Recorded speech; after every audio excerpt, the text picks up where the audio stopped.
많은 분들께서 이렇게 또 함께 해주고 계시는데요. 저희 잠시 후 행사 시작이 되기 때문에 이제 여러분들께서는 모두 자리에 앉아주시면 감사하겠습니다. 자, 오늘 회의는요, 아시아 각국이 서로의 경험과 지식을 나누면서 또 협력하고 법제 분야의 발전을 도모하고 또 나아가서 아시아 공동 번영에 기여하기 위해서 이렇게 또 뜻깊게 마련이 됐습니다. 함께 해주신 여러분들께 감사의 말씀을 먼저 드리겠고요. 오늘 회의 여러분들께 의미 있는 시간으로 채워지기를 바라겠습니다. 아시아 각국에서 오신 분들이 굉장히 많습니다. 그래서 오늘 각국에서 참석하신 분들을 위해서 다국적 청중이 함께 하실 수가 있도록 저희가 동시 통역 서비스와 AI 통역 서비스가 지금 제공이 되고 있습니다. 동시 통역은요, 지금 테이블 위에 놓여져 있는 리시버를 활용해 주시면 되겠습니다. 한국어와 영어로 실시간 제공이 되고요. 이용을 원하시는 분들께서는 좌석에 비치된 통역 수신기, 지금 테이블 위에 놓여져 있는 리시버 활용해 주시면 되겠습니다. 채널 안내해 드립니다. 화면에도 나가고 있는데요. 한국어는 채널 1번, 영어는 채널 2번입니다. 네, 그리고 한국어, 영어 이외의 언어를 원하시는 분들께는 저희가 AI 통역 서비스를 제공하고 있습니다. 화면에 표시된 QR코드를 휴대전화로 스캔을 하시면 되는데요. 스캔하신 후에 원하시는 언어를 선택해서 오늘 회의 내내 이용을 해주시면 되겠습니다. 그리고 회의 자료도요, 여러분들께서는 이 QR코드로 접속하셔서 다운로드 받으실 수가 있습니다. 네, 발표 자료 다운로드 받으실 QR코드가 지금 화면에 나가고 있고요. 그리고 오늘 행사는 유튜브로도 생중계가 될 예정입니다. 혹시나 유튜브 시청이 또 필요하신 분은 저 QR코드를 참고해 주시면 좋겠습니다. 오늘 회의 원활하게 잘 진행될 수 있도록 여러분들의 협조가 필요합니다. 네, 동시 통역 서비스에 대한 안내를 해드렸고요. QR코드로 접속하셔서 발표 자료도 다운로드 받으실 수가 있습니다. 그리고 휴대전화의 전원을 꺼주시기보다는 아마 무음이나 진동을 하시는 게 좋을 것 같습니다. 네, 진동이나 무음으로 되어 있는지 한번 확인해 주시고요. 가끔 또 알람이 울리는 경우가 있는데 알람 설정이 되어 있지 않은지 한번 확인 부탁드리겠습니다. 잠시 후 내빈들 입장을 시작으로 오늘 행사 바로 시작하겠습니다. 여러분들은 모두 자리에 앉아 주십시오.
네, 먼 걸음 오시느라 정말 고생 많이 하셨습니다. 저희 이제 회의가 곧 시작되겠습니다. 여러분들께서는 이제 행사장 안으로 들어오셔서 자리에 앉아주시면 감사하겠습니다. 저희 잠시 후 내빈 입장을 시작으로 오늘 행사가 시작이 됩니다.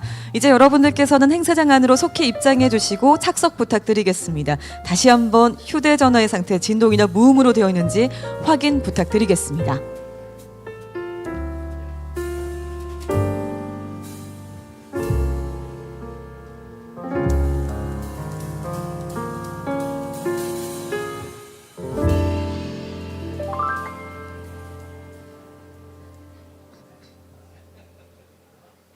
네, 여러분 오늘 행사를 위해서 우리 내빈들께서 입장하고 있습니다. 여러분 힘찬 박수로 환영해 주시면 고맙겠습니다.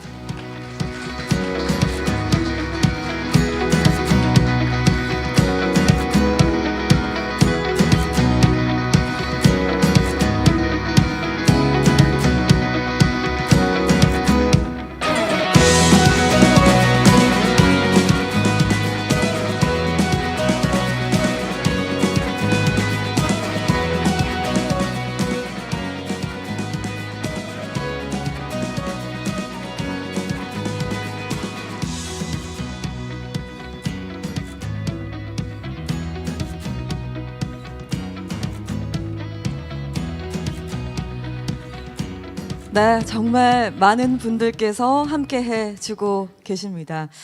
네, 오늘 제13회 아시아 법제 전문가 회의 앨리스 함께 해주신 여러분 안녕하십니까? 이렇게 또 많은 분들께서 지금 현장에 귀한 발걸음 해주셨는데요. 저희 또 온라인으로도 생중계가 되고 있습니다. 온라인으로 시청해주고 계신 분들께도 진심으로 감사드립니다. 오늘 제13회를 맞이한 아시아 법제 전문가 회의 여러분들과 또 함께 하게 됐습니다. 벌써 3년째 인사드리고 있는 것 같은데요. 먼저 인사드리겠습니다. 여러분 안녕하세요. 저는 오늘 행사 진행을 맡은 아나운서 김연진입니다. 반갑습니다.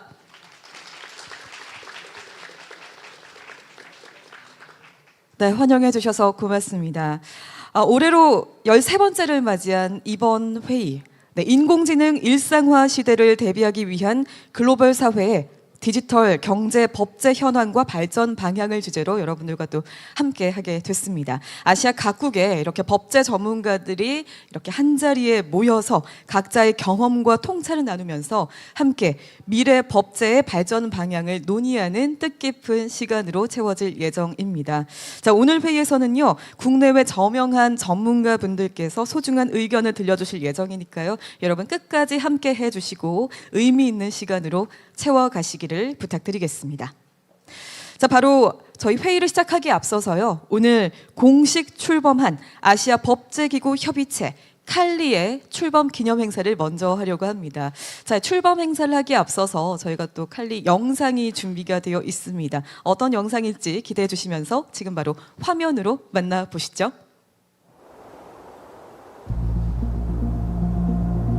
In order to realize the rule of law in Asia, to provide all citizens equal access to laws and regulations, and to establish laws and systems to properly respond to future challenges such as climate change and development of AI technology, it is necessary for Asian countries to work together to deal with them. Global issues are becoming increasingly more complex, such as climate change and development of AI technology. And their impacts are not limited to a single country, but are affecting the whole region. If Asian legislative institutions cooperate together to respond to the challenges, they can address these issues more effectively.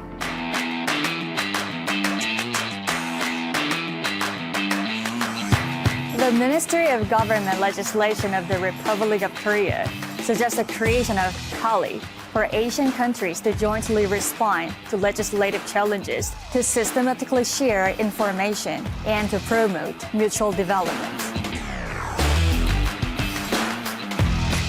MODEC suggests that KALI will be established by signing a memorandum of understanding between legislative organizations of participating countries at beginning stage. It does not confer any rights or obligations on participating organizations. The consultative body will be managed as an international conference where legislative organizations regularly meet with each other and discuss corporate measures on legislative issues based on voluntary intentions.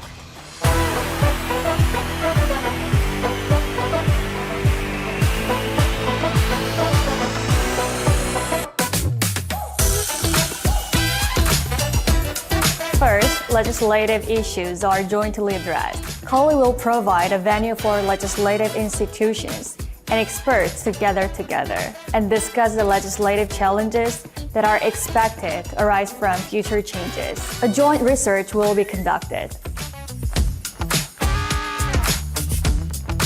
Second, cooperation in the field of legislative administration will be achieved. COLI will provide an opportunity for Asian countries to cooperate with each other to make legislative administration more efficient. Online and offline seminars will be held to share the best practice of legislative administration in each country. Third, corporate activities on legal information will be conducted. Asian countries can exchange their legal information and cooperate for utilizing digital technology to make it more accessible. COLI will also hold workshops to share experiences in developing a law information system. 네, 박수 부탁드리겠습니다. 자, 칼리가 앞으로 어떤 역할을 할지에 대해서 영상으로 만나봤는데요. 자, 이제 저희 행사를 위해서 우리 칼리 회원 기관인 태국, 몽골, 우즈베키스탄 우리 내빈분들께서는 스텝의 안내에 따라서 무대 위로 올라와 주시기 바랍니다. 그리고 대한민국 법제처 조원절 처장님도 함께 모셔보도록 하겠습니다. 네 분 앞으로 자리해 주실까요? So may I invite honorable representatives from Thailand, Mongolia, and Uzbekistan member, and Mr. Jo원철, would you please come up on the stage? 자, 대한민국 법제처 조원철 처장님, 우리 태국 내각사무처 파콘 닐프라펀트 사무처장님, 몽골 우리 량마르 넬구이 차관님, 우즈베키스탄 이크라모프 무즈락 차관님께서 무대에 자리해 주셨습니다. 저희 바로 협의체 출범식 시작하기 앞서서 기념 촬영부터 먼저 하도록 하겠습니다. We would like to have a brief photo session. 자, would you please look at the camera? 네, 좋습니다. 정면 카메라 봐주시고 기념 촬영을 하겠습니다. Smile, please.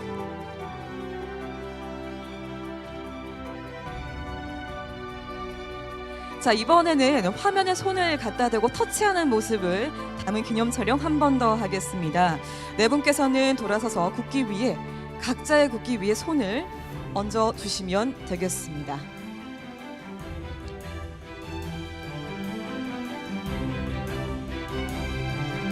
네, 정면 카메라 봐주시고 다시 한번 기념 촬영을 하겠습니다.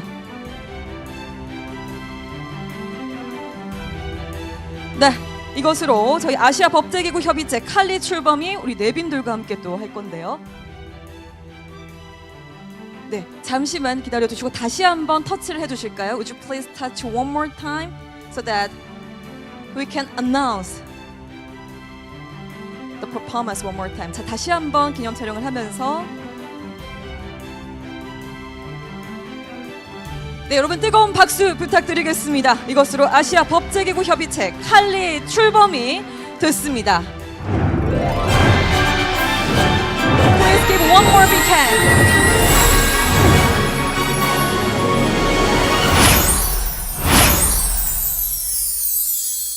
네, 여러분 다시 한번 뜨거운 박수 부탁드리겠습니다. 아시아 법제기구 협의체 칼리가 여러분들과 함께 이렇게 출범을 선언하게 됐습니다. 출범 기념 퍼포먼스에 참석해 주신 여러분 다시 한번 진심으로 고맙습니다. 안내에 따라서 조심히 다리로 돌아가 주시면 되겠습니다.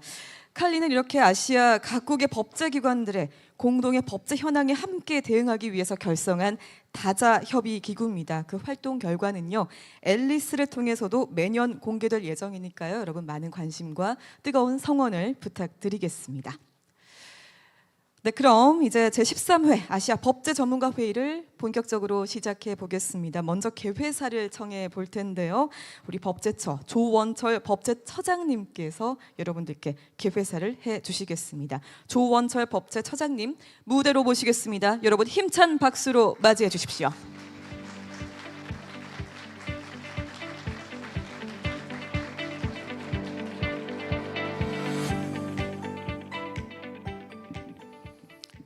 예, 존경하는 내외 귀빈 여러분 안녕하십니까? 대한민국 법제처장 조원철입니다. 먼저 이번 아시아 법제 전문가 회의의 성공적 개최를 위해 헌신해 주신 한국법제연구원 한영수 원장님께 깊이 감사드립니다. 그리고 파콘 닐프라 푼트 태국 내각 사무처 장관님, 그리고 네르구이 마이아 그마르 몽골 법무내무부 차관님, 그리고 이크라모프 무즈라프 우즈베키스탄 법무부 차관님, 을 비롯한 각국 대표단 여러분의 귀한 발걸음에 뜨거운 환영의 뜻을 전합니다.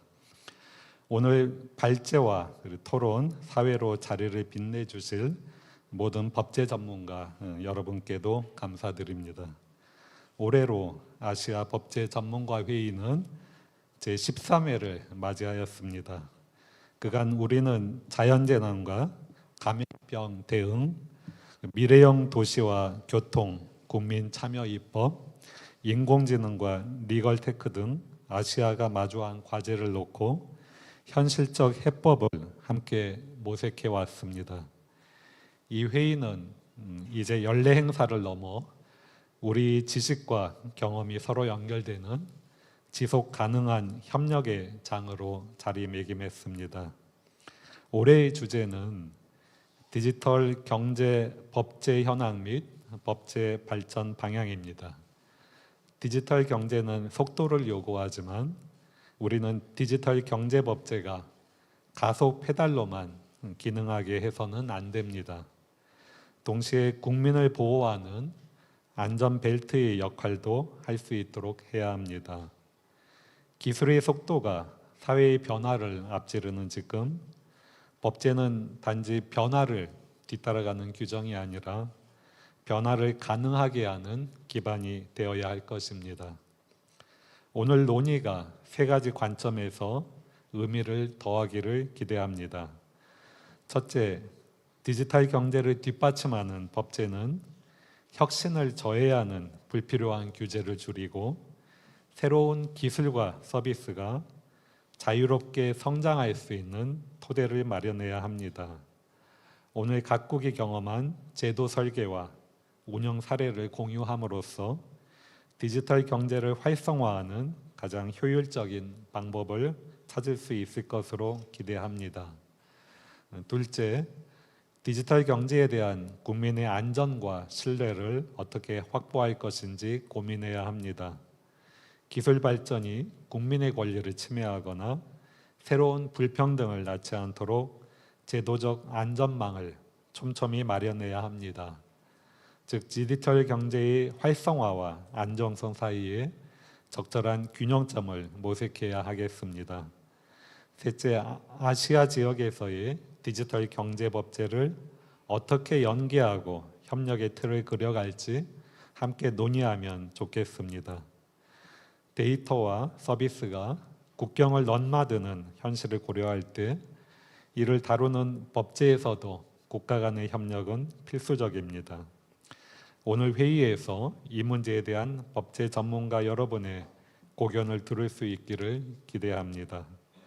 존경하는 여러분, 오늘 이 자리는 단순한 의견 교환을 넘어 아시아가 미래의 법제 지도를 그리는 출발점입니다.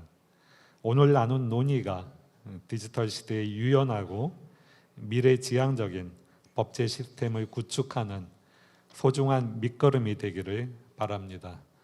그리고 여러분 한 분 한 분의 지혜와 헌신이 모여 아시아의 새로운 성장과 공동 번영으로 이어질 것이라 확신합니다. 다시 한번 참석해 주신 모든 분들께 깊이 감사드리며 여러분의 건강과 행복을 기원합니다. 감사합니다.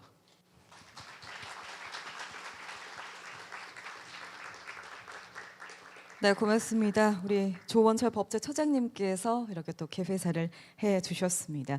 이번 행사가 매년 열리고 있는데요. 이번 행사가 가지고 있는 의미 그리고 이 시간을 통해서 아시아 미래 법제 지도를 그리는 소중한 출발점이 되길 바란다라는 또 당부의 말씀도 잊지 않고 전해주셨습니다. 말씀 고맙습니다.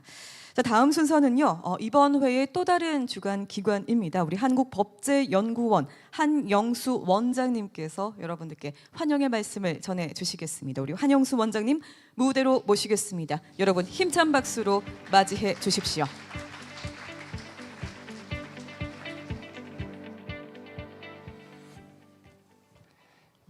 예, 안녕하십니까. 한국법제연구원 한영수 원장입니다. 먼저 오늘 제13회 아시아 법제 전문가 회의에 귀한 발걸음을 해주신 모든 내외 기빈 여러분들께 깊은 감사와 환영의 말씀을 드립니다. 오늘 제13회 앨리스 행사가 보다 특별한 의미를 가지는 것은 바로 우리 앞에서 보신 바와 같이 그간 법제처가 3년에 걸쳐가지고 준비해온 아시아 법제기구 협의체가 정식으로 출범했다는 데 있을 것입니다. 지난 13년 동안에 앨리스는 아시아 각국의 공통된 법적 과제를 해결하기 위한 학술적, 이론적 협력체로서 큰 기능을 수행해왔다고 생각합니다. 이제 드디어 그간의 앨리스의 성과를 바탕으로 이제는 단지 학술적, 이론적인 협력이 아니라 보다 실질적이고 제도적 협력을 이어갈 수 있는 칼리로까지 그 성취가 이어져 가고 있다는 점에서 오늘 행사는 매우 큰 의미가 있다고 생각합니다. 오늘 제13회 앨리스와 또 칼리의 역사적인 출범을 앞장서 이끌어 주신 우리 조원철 법제처장님께는 그런 의미에서 존경의 마음을 담아 감사와 축하의 말씀을 드립니다. 또 오늘 칼리의 출범을 함께 해주시기 위해서 멀리 태국에서 와주신 파콘 닐프라폰트 장관님, 또 이크라모프 우즈벡 법무부 차관님, 마이야 그람 몽골 내각법무부 차관님께도 특별한 감사의 말씀을 드리며 각국을 대표하여 참석해 주신 모든 분들께 깊이 감사드립니다. 이번 칼리의 출범을 맞이해서 저는 우리 한국법제연구원이 운영하고 있는 알린에 대해서도 약간의 소개 말씀을 드리고 싶습니다. 우리 한국법제연구원은 대한민국의 입법 정책을 지원하는 연구기관으로서 여러 외국 기관들과 협력을 이어오고 있습니다.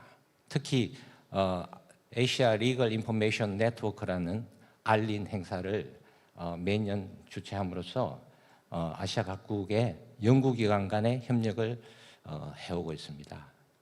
그런 점에서 저는 앞으로 정부기관의 협의체인 칼리와 또 연구기관의 협력체인 알린이 보다 긴밀하게 협력한다면 보다 실질적이고 보다 큰 성취를 이룰 수 있는 플랫폼으로 발전해 나가지 않을까 하는 기대를 가지고 전 앞으로 우리 칼리가 성공을 할 수 있도록 우리 한국법제연구원도 최선의 노력을 다하겠다는 말씀을 드립니다.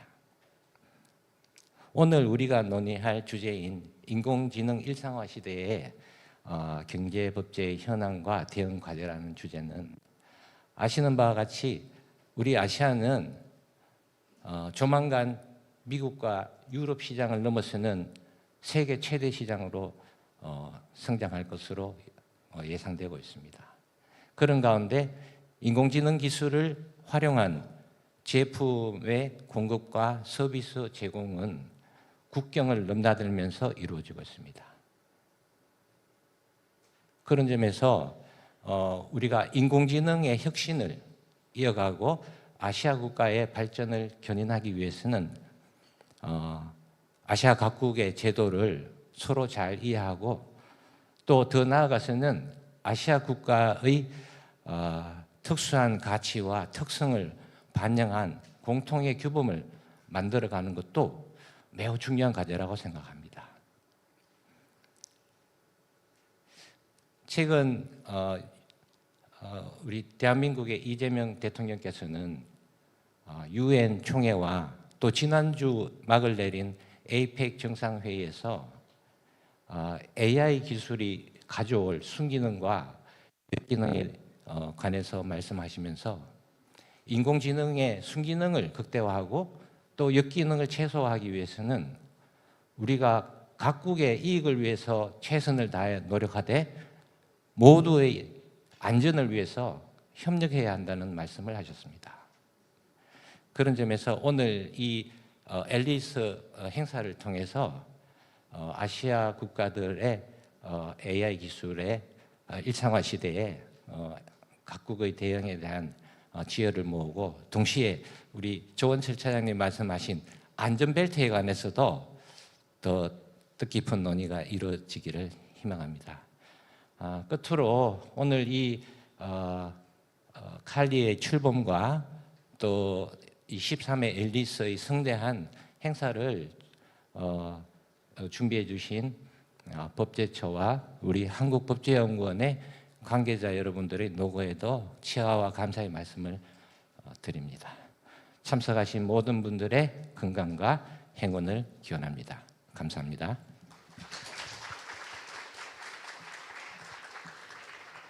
네, 고맙습니다. 우리 한국법제연구원 한영수 원장님의 환영의 말씀 함께 하셨습니다. 칼리 출범이 오늘 굉장히 또 뜻깊다라는 말씀, 앞으로 가져올 협력의 장을 기대해 보겠다라는 말씀해 주셨고요. 오늘 또 이 행사를 준비하신 분들께 또 감사의 마음을 잊지 않고 전해 주셨습니다. 자, 다음 순서는요, 멀리서 오신 분의 또 축사를 좀 여러분들께 요청을 드리겠습니다. 먼저 태국 내각 사무처 파콘 닐프라 펀드 우리 사무처장님께서 여러분들께 축하의 말씀을 해주시겠습니다. 뜨거운 박수로 무대로 모시겠습니다.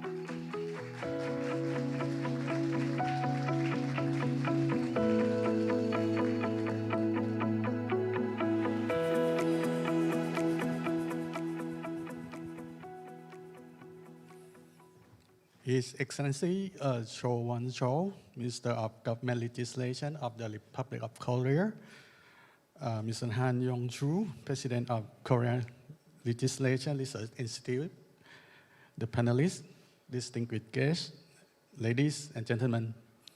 Firstly, I'd like to congratulate to the successfulness of the Republic of Korea in hosting APEC last couple of weeks. The fruitful results of the APEC meeting bring us back the good atmosphere of trade and economy for all people around the globe.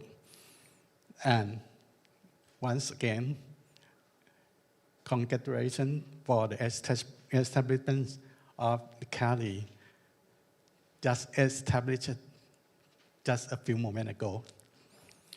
Ladies and gentlemen, it's my great honor and pleasure to extend my warmest congratulations on the convening of the 13th Asian Legislative Experts Symposium under the highly relevant and forward-looking theme, Legislative Responses and Future Directions in the Digital Economy in the Era of AI, which reflect the urgent need of legal framework that can respond wisely and respectively with the fast evolving challenge of our time.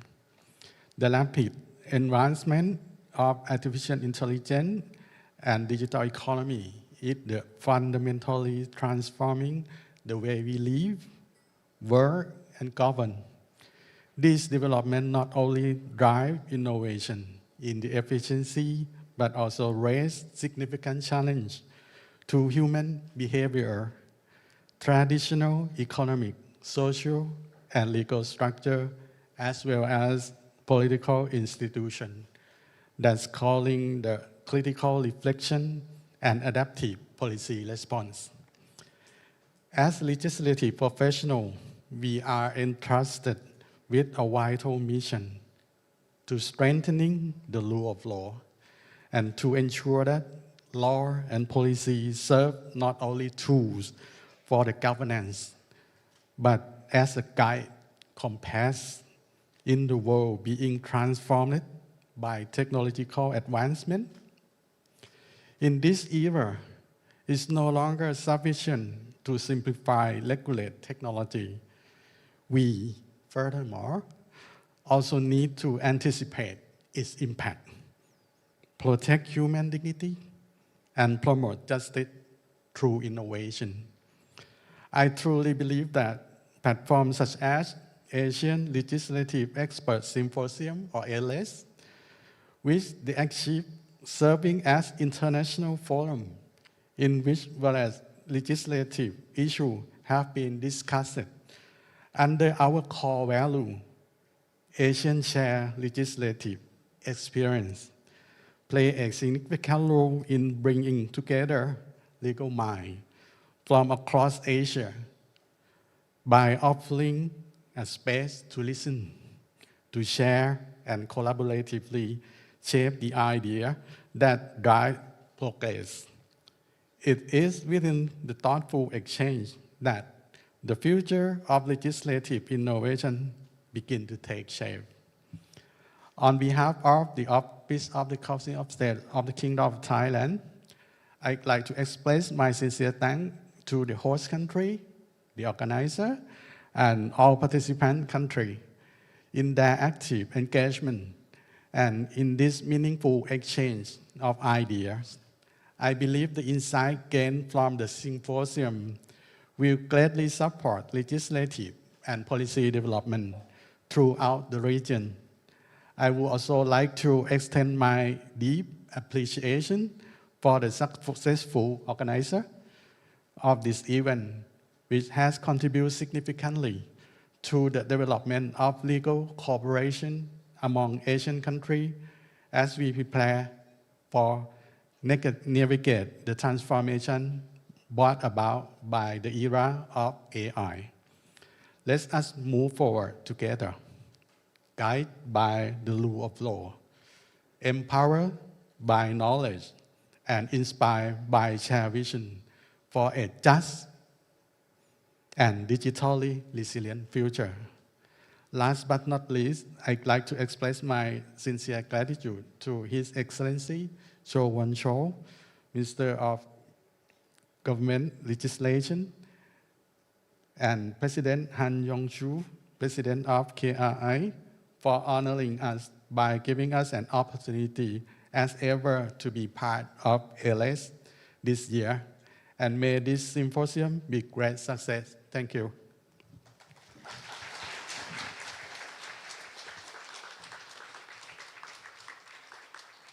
네, 고맙습니다. 우리 태국 내각 사무처 파콘 닐프라폰트 사무처장님께서 이렇게 또 귀한 말씀 전해주셨습니다. 멀리서 와주시고 축하의 말씀 전해주셔서 고맙습니다. 태국을 대표해서 오늘 이 자리에 함께하게 돼서 의미가 깊다. 그리고 굉장히 많은 것이 변하고 있는 이 시점에서 이번 회의가 또 중요한 역할을 할 것이다 라는 말씀, 성공적인 개최를 또 기원해 주셨습니다. 다시 한번 박수 부탁드리겠습니다. 네, 오늘 이 뜻깊은 회의 개최를 축하해 주시기 위해서 또 귀한 분께서 영상으로 축하의 마음을 보내주셨습니다. 베트남 법무부 응우옌 하이닌 장관님께서 축하 영상을 보내주셨는데요. 지금 바로 화면으로 만나보시죠. Ngài Cho Won-chon, Bộ trưởng Bộ Lập pháp Chính phủ Hàn Quốc. Kính thưa các quý vị đại biểu, thay mặt Bộ Tư pháp Việt Nam, tôi xin gửi tới hội nghị ALS lần thứ 13 lời chào mừng nồng nhiệt nhất. Chúng tôi đánh giá rất cao sáng kiến và nỗ lực của Hàn Quốc, một quốc gia tiên phong toàn cầu về công nghệ, trong việc tổ chức một hội nghị với chủ đề rất thời sự và có ý nghĩa chiến lược này. Thưa quý vị, cuộc cách mạng công nghiệp 4.0 đang định hình lại nền kinh tế toàn cầu thúc đẩy tăng trưởng, sáng tạo và toàn cầu hóa. Tuy nhiên, sự phát triển thần tốc cũng đặt ra những thách thức pháp lý phức tạp và xuyên biên giới, tác động trực tiếp đến sự ổn định của nền kinh tế, quyền và lợi ích chính đáng của tổ chức, cá nhân. Thực tế này đòi hỏi phải có sự phối hợp, hành động chặt chẽ của tất cả các quốc gia nhằm kiến tạo một khung pháp luật cân bằng, vừa thúc đẩy đổi mới sáng tạo, vừa bảo vệ một cách có hiệu quả quyền riêng tư, dữ liệu và an ninh mạng. Tại Việt Nam, chúng tôi xác định kinh tế số là động lực quan trọng cho phát triển. Để hiện thực hóa mục tiêu này, chúng tôi đang tích cực triển khai các chiến lược chuyển đổi số, hoàn thiện hệ thống pháp luật và chủ động hội nhập quốc tế. Việc Việt Nam vinh dự đăng cai lễ mở ký Công ước Hà Nội, Công ước của Liên Hợp Quốc về phòng chống tội phạm mạng tháng 10 vừa qua là một minh chứng rõ nét, tạo nền tảng pháp lý vững chắc để cộng đồng quốc tế cùng ứng phó với các thách thức an ninh xuyên biên giới. Kính thưa các quý vị, Hội nghị ALES lần thứ 13 là cơ hội quý báu để chúng ta cùng chia sẻ những kinh nghiệm, thảo luận các mô hình quản lý và kiến tạo giải pháp chung cho những thách thức toàn cầu. Trên tinh thần hợp tác này, Việt Nam cam kết phối hợp chặt chẽ với các quốc gia thành viên để thúc đẩy sự hài hòa trong kiến tạo khuôn khổ pháp lý, xây dựng lòng tin và thiết lập các tiêu chuẩn chung, hướng tới xây dựng nền kinh tế số toàn cầu bền vững, công bằng, minh bạch và vì lợi ích thiết thực của mọi quốc gia. Xin chúc hội nghị thành công tốt đẹp và chúc quý vị đại biểu sức khỏe và hạnh phúc. Xin trân trọng cảm ơn. 네, 박수 부탁드리겠습니다. 네, 이렇게 또 뜻깊은 영상을 보내주셔서 진심으로 고맙습니다. 저희 기조연설과 세션을 바로 시작하기에 앞서서 오늘도 많은 분들께서 귀한 발걸음 해주신 만큼 이 순간을 기념하기 위한 저희 촬영을 진행하겠습니다. 우리 내빈분들 앞으로 모시고 기념 촬영을 할 텐데요. 일단 자리에 놓여져 있는 그 자리 배치도를 한번 체크해 주시고 저희 스텝의 안내에 따라서 조심히 올라와 주시면 고맙겠습니다. So now we will have a brief photo session. So we would like to invite our honorable guest to the stage. 네, 우리 일반 참가자분들께서는요, 복도에 다과가 준비가 되어 있으니까요, 잠시 휴식을 취하시고 저희 다음 세션은 약 3시 10분 정도 시작이 되니까요, 3시 8분까지 모두 자리에 앉아주시면 고맙겠습니다. 자, 오늘 기조 연설과 세션을 바로 시작하기에 앞서서 아시아 각국에서 정말 중요한 분들께서 귀한 발걸음 해주셨습니다. 그래서 저희 내빈 분들을 앞으로 모시고 기념 촬영을 먼저 하겠습니다. 자, 기념 촬영 이후에 저희 기조 강연과 또 세션이 차례차례 이어질 예정이니까요. 일반 참가자분들께서는 밖에 저희가 커피와 또 다과가 준비가 되어 있으니까 편안하게 이용하시면서 잠시 후 있을 일정들을 기다려주시면 고맙겠습니다.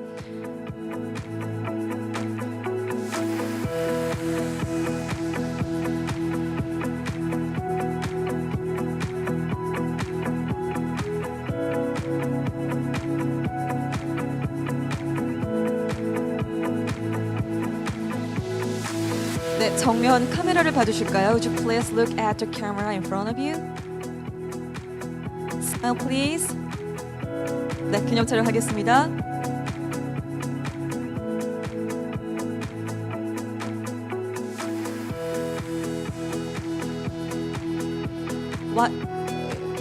포즈 한번 취할까요? 파이팅. 네, 파이팅. Why don't you strike this pose? 네, 파이팅. 자, 하나, 둘, 셋, 파이팅. One more. One more. 1, 2, 3. Fighting. Let's clap together. 네, 이제 마지막으로 박수 치는 포즈로 오늘 이 기념 촬영 마무리를 하겠습니다. Thank you very much for joining this wonderful photo session. You may return to your seat. 이제 모두 조심히 자리로 돌아가 주시면 되겠습니다.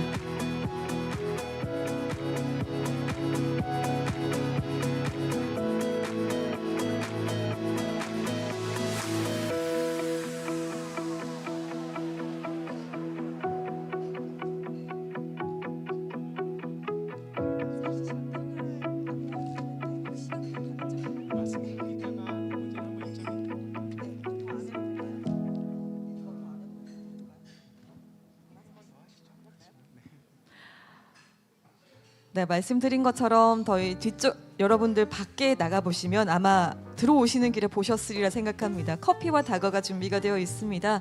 저희 기조 강연 그리고 세션 1 시작하기 앞서서 잠시 좀 숨을 고르는 시간 갖도록 하겠습니다.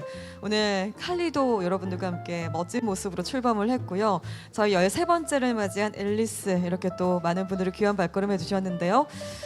저희 바로 세션 시작하기에 앞서서 기조 강연 청하기에 앞서서 잠시 호흡을 가다듬는 쉬는 시간 갖도록 하겠습니다. 약 17분, 18분 정도 여러분들께서 휴식을 취하실 수 있을 것 같은데요. 이 시간을 활용해서 화장실 다녀와 주셔도 좋을 것 같고요.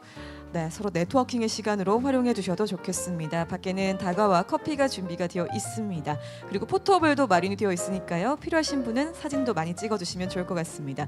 잠시 후에 첫 번째 세션으로 돌아오도록 하겠습니다. 고맙습니다.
네, 시간이 벌써 빠르게 흘러서 지금 3시 8분을 가리키고 있습니다. 저희 잠시 후에 제13회 아시아 법제 전문가 회의 이제 본격적으로 기조 연설과 세션 1을 시작하겠습니다. 이제 여러분들께서는 자리 정돈해 주시고 모두 자리에 앉아 주시기를 부탁드리겠습니다. 자, 이번 세션 원활한 진행을 위해서 여러분들 갖고 계신 휴대전화는 진동이나 무음으로 되어 있는지 다시 한번 확인 부탁드리겠습니다. 이제 곧 세션 1 저희 기조 연설과 시작해서 이제 세션 1까지 차례차례 이어갈 예정이니까요. 여러분 모두 자리에 앉아 주시면 고맙겠습니다.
네, 어떻게 휴식은 잘 취하셨습니까? 네, 잘 쉬셨죠? 자, 그러면 이제 말씀드린 것처럼 이번 회의의 첫 번째 순서를 여러분들께 소개하겠습니다. 현재 한국 디지털 혁신 협회장이시자 국가과학기술연구회 융합연구위원장 등을 역임하고 계신 서울대학교 공학전문대학원 주영섭 특임 교수님께서 대전환 시대의 패러다임 혁명과 디지털 AI 경제의 전략적 방향을 주제로 강연을 해주시겠습니다. 자, 그러면 주영섭 특임 교수님 무대로 모시겠습니다. 여러분 뜨거운 박수로 맞이해 주십시오.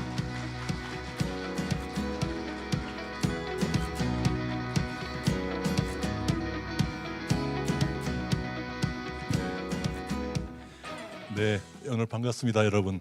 오늘 뭐 동시통역이 되고 있으니까 이 해외에서 오신 분들께서는 동시통역기를 쓰시면 좋을 것 같고요. 네, 오늘 또 여기 지금 준비된 게 한글하고 또 영어가 같이 보내드렸는데 여기는 한글만 뜨고 있으니까 자료를 보시면 자료에는 영문이 있기 때문에 같이 함께 참조해 주시기 바랍니다. 제가 이게 한 시간을 얘기해도 모자라는 얘기인데 10분 안에 말씀드려야 되기 때문에 가급적이면 오늘은 굉장히 핵심만 말씀을 드리도록 하겠습니다. 자, 오늘 주제는 대전환 시대, 우리가 지금 살고 있는 대전환 시대의 패러다임이 어떻게 바뀌는가.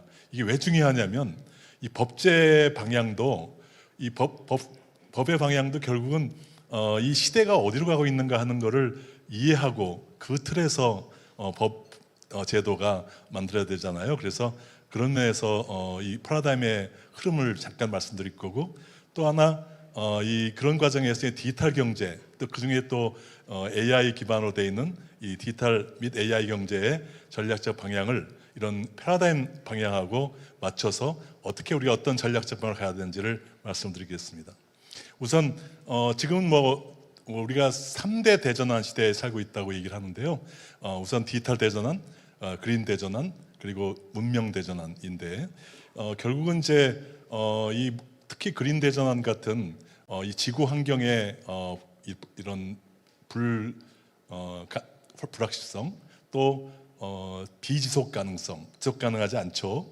그리고 현재대로 가면 상당히 이제 문제가 되고 있는데, 그다음에 또 문명의 지속 가능성, 그리고 또 사회의 지속 가능성, 결국은 이제 모으면 인류의 지속 가능성이라고 하는 이 지속 가능성이라는 단어, 이 sustainability가 환경만을 의미하는 게 아니라 보통 sustainability 그러면 환경을 얘기하는데 그것만 아니라 사회의 지속 가능성, 인류의 지속 가능성까지 지금 위협을 받고 있다는 거가 이제 대두되면서 전 세계를 관통하는 가장 중요한 단어로 부상하고 있습니다. 그런데 그리고 이 디지털화, 디지털 대전환, 디지털 트랜스포메이션이라고 하죠. 또 AI 대전환, AI 트랜스포메이션이라고 하죠. 다 줄여서 DX, AX라고 하는데 DX, AX가 다 전부 다 목적은 아니죠. 이제 이런 그 목적은 이제 인류의 지속 가능성을 확보하는 게 목적이 되고 있고 그거를 이루는 수단이 이제 AI 대전환, 디지털 대전환이 되고 있습니다. 그래서 이 목적과 수단. 그래서 지금 많은 사람들이 AI를 얘기하고 있는데 AI는 목적이 아니라 수단이다. 뭘 이루는 수단이냐? 바로 인류의 지속 가능성 확보하는 수단이다. 이게 패러다임의 가장 중요한 포인트예요. 그래서 그거를 법 제도를 만드실 때도 항상 유념하실 필요가 있다는 말씀 드리고요. 그래서 서스테이너빌리티라고 하는 지속 가능성이 인류의 지속 가능성이 보시는 대로 한 CS에서는 8가지의 핵심적인 포인트를 얘기하고 있는데 환경, 그 다음에 또 이 식량, 그리고 이 코비드-19 같은 보건, 건강 문제, 인류의 건강, 또 이 개인 안전, 또 모빌리티, 그리고 또 공동체 안전, 그리고 또 정치적 자유, 경제에 대한 문제, 그다음 경제 불안, 그리고 또 이제 AI 같은 첨단 기술이 인류에게 축복이냐 재앙이냐 뭐 이런 문제들이 이제 같이 되면서 결국 인류의 지속 가능성 문제는 이렇게 굉장히 세분화될 수 있는 거죠. 거기다가 뭐 자원 문제, 핵무기 같은 문제, 또 인구 문제, 사회 양극화 문제까지 이런 거가 결국은 이제 인류의 지속 가능성을 위협하고 있는데 그 인류가 지속 가능성을 위협하고 있는 거를 어떻게 우리가 막고 지속 가능하게 만들 거냐 하는 거가 바로 이제 목적이 되고 있겠죠. 그래서 요즘 purpose driven, purpose oriented, mission oriented 이런 단어가 굉장히 중요하게 대두되고 있는 것이 바로 과거에는 이런 기술 혁신도 다 기술 중심이었는데 무엇을 위한 기술이냐 하는 거에 기술을 위한 기술의 어떤 그 포인트가 맞춰져 있는데 이제는 목적이 뭐냐, 이 미션이 뭐냐 하는 거에 포커스가 맞춰져 있어서 결국은 인류의 지속 가능성을 실현하기 위한 기술이어야 된다. 인류를 위한 기술이어야 된다. 기술을 위한 기술이 아니어야 된다 하는 거가 핵심적인 방향이 되겠고요. 그런 과정에서 바로 오른쪽에 인류의 이 난제를 어떻게 해결할 거냐, 인류의 비전을 어떻게 실현할 거냐, 인류의 지속 가능성을 어떻게 확보할 거냐, 인류의 공영을 만들 거냐 하는 이 오른쪽에 있는 게 목적이죠. 그 목적을 이루는 수단으로 AI가 왜 나오고 있냐면 현재 지금 인류가 갖고 있는 역량이 충분하면 AI가 필요 없겠죠. 그런데 인류의 현재 역량은 이 오른쪽 목적을 달성하기에는 아주 턱없이 부족하죠. 그래서 인류의 지적인 역량 또 이런 신체적인 어떤 물리적인 역량을 이 AI를 통해서 확장시켜서 신체적이라면 로봇이라든가 또는 뭐 여러 가지 지금 뭐 우주선이라든가 앞으로 지구도 유한하니까 언젠가는 이제 우주로 나가야 되는데 그런 과정이 현재 인류 역량하고는 어렵겠죠. 그러니까 그런 지적인 역량, 물리적인 역량을 AI를 통해서 확장을 시켜서 궁극적으로 우리가 인류가 지향해야 되는 목적을 달성하는, 특히 지속 가능성을 확보하는 것, 이것이 핵심적인 방향이어서 결국 법제도를 연구하신 여러분들도 법제도가 결국은 법이 무엇을 위한 법이냐 하는 것은 바로 이러한 인류의 지속 가능성을, 인류의 이런 비전을, 인류의 난제를 해결하는 이런 방향으로 가야 되고, 그런 방향으로 AI 대전환이 이루어진다 보시면 결국 이제 그 틀에서, 그 프레임워크에서 이 법제를 생각하시면 굉장히 이제 아주 클리어하게 되겠죠. 아주 잘못된 케이스는 뭐냐면 이 기술이나 이런 AI 같은 기술이나 이런 이 현실에 너무 얽매여서 우리가 어디로 가야 되는가 하는 걸 잊어버릴 때, 그게 가장 중요한 실수인 거라 보여지는데 지금 어떤 면에서 미국하고 중국이 AI에서 아주 엄청난 이 국가를 걸고 지금 하고 있는 방향이 옳은 방향일까요? 아니죠. 지금은 그냥 제가 보기에는 미국이나 중국이 도대체 무엇을 위해서 AI 패권 전쟁을 하는지를 모르겠습니다. 그러니까 그런 것들이 우리가 대한민국이 또는 우리 아시아에 있는 분들이 같이 함께 새로운 방향을 미국이나 중국이 제시하지 못하는 새로운 방향을 제시하는 것들이 굉장히 중요한 방향이 되겠죠. 그래서 오늘 특히 그 아시아 법제도 협력체 그러니까 칼리 출범을 정말 축하드리고요. 그런 방향으로 법제도 방향도 갔으면 좋겠습니다. 그래서 이런 그 경제 혁신, 산업 혁신, 기업 혁신 이런 뭐 관련된 법제 혁신도 결국 이러한 대전환 시대가 요구하고 있는 이 목적, purpose, 그다음에 미션 그리고 시대 정신인 이 디지털화를 통해서 이 인류의 지속 가능성을 실현하자 하는 이 파라다임, 이 전 세계를 관통하고 있는 이 파라다임을 기반으로 법제도가 혁신이 돼야 된다는 말씀을 오늘 강조드리고요. 뭐 뒤에 얘기는 사실 자료로 뭐 대처될 것 같은데 오늘은 키워드는 그거고요. 그걸 바탕으로 이제 조금만 좀 디테일하게 말씀 좀 드리면 이 시간이 너무 없어서 좀 답답합니다만 조금만 좀 시간 좀 조금만 더 쓰겠습니다. 디지털 경제라고 우리가 오늘 주제한 디지털 경제라고 하면 이 디지털 산업 우리가 얘기하는 IT 산업이나 ICT 산업을 그걸 포함하고 거기다가 새로운 디지털 서비스 산업, 특히 이런 그 플랫폼 경제나 공유 경제나 데이터 기반의 디지털 서비스를 포함한 걸 디지털 경제라고 해요.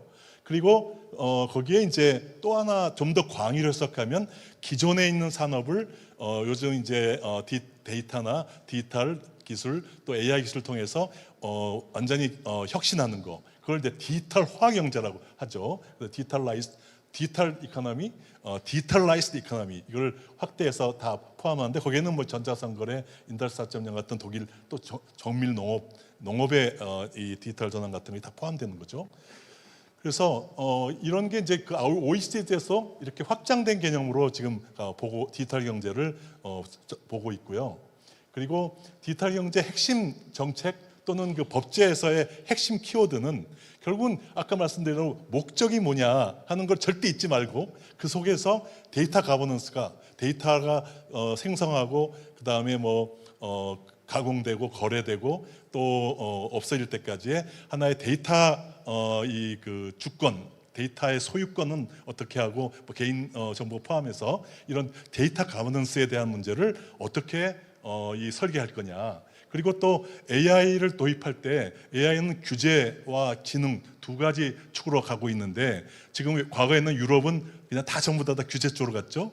그 시작했는데 요즘은 미국이 다 지능 쪽으로 이 프로모션 쪽으로 하고 있죠. 그래서 이제 유럽도 프로모션으로 가고 있어요. 그래서 우리나라가 AI도 너무 AI가 불안해. 또 AI가 너무 안전하지 않아. AI 윤리 뭐 이런 것들 갖고 너무 규제로 가는 건 전 세계 흐름에 안 맞습니다. 지금은 아까 얘기대로 우리가 인류의 어떤 미래를 만들기 위해서 AI를 쓰는 거기 때문에 거기에 대한 이 지능을 일단은 프로모션을 먼저 하자 하는 것 중에서 어쨌든 투트랙 관리를 해야 되지만 이 절묘한 이 법제도에서의 핸들이 중요하고요. 그다음에 플랫폼이 이제 디지털 경제의 굉장히 핵심 중에 하나인데 이 플랫폼 그 경제도 보시면 부작용이 굉장히 많죠. 승자 독식 구조라든가 또는 뭐 예를 들어서 한국 같은 경우에도 쿠팡 같은 이 플랫폼 경제가 커지면 중소기업들이 다 죽어버리는 문제라든가 이런 것들을 어떻게 이렇게 그 소위 상생 구조로 만들 거냐 하는 것들은 법제도에 굉장히 중요한 문제가 되고요.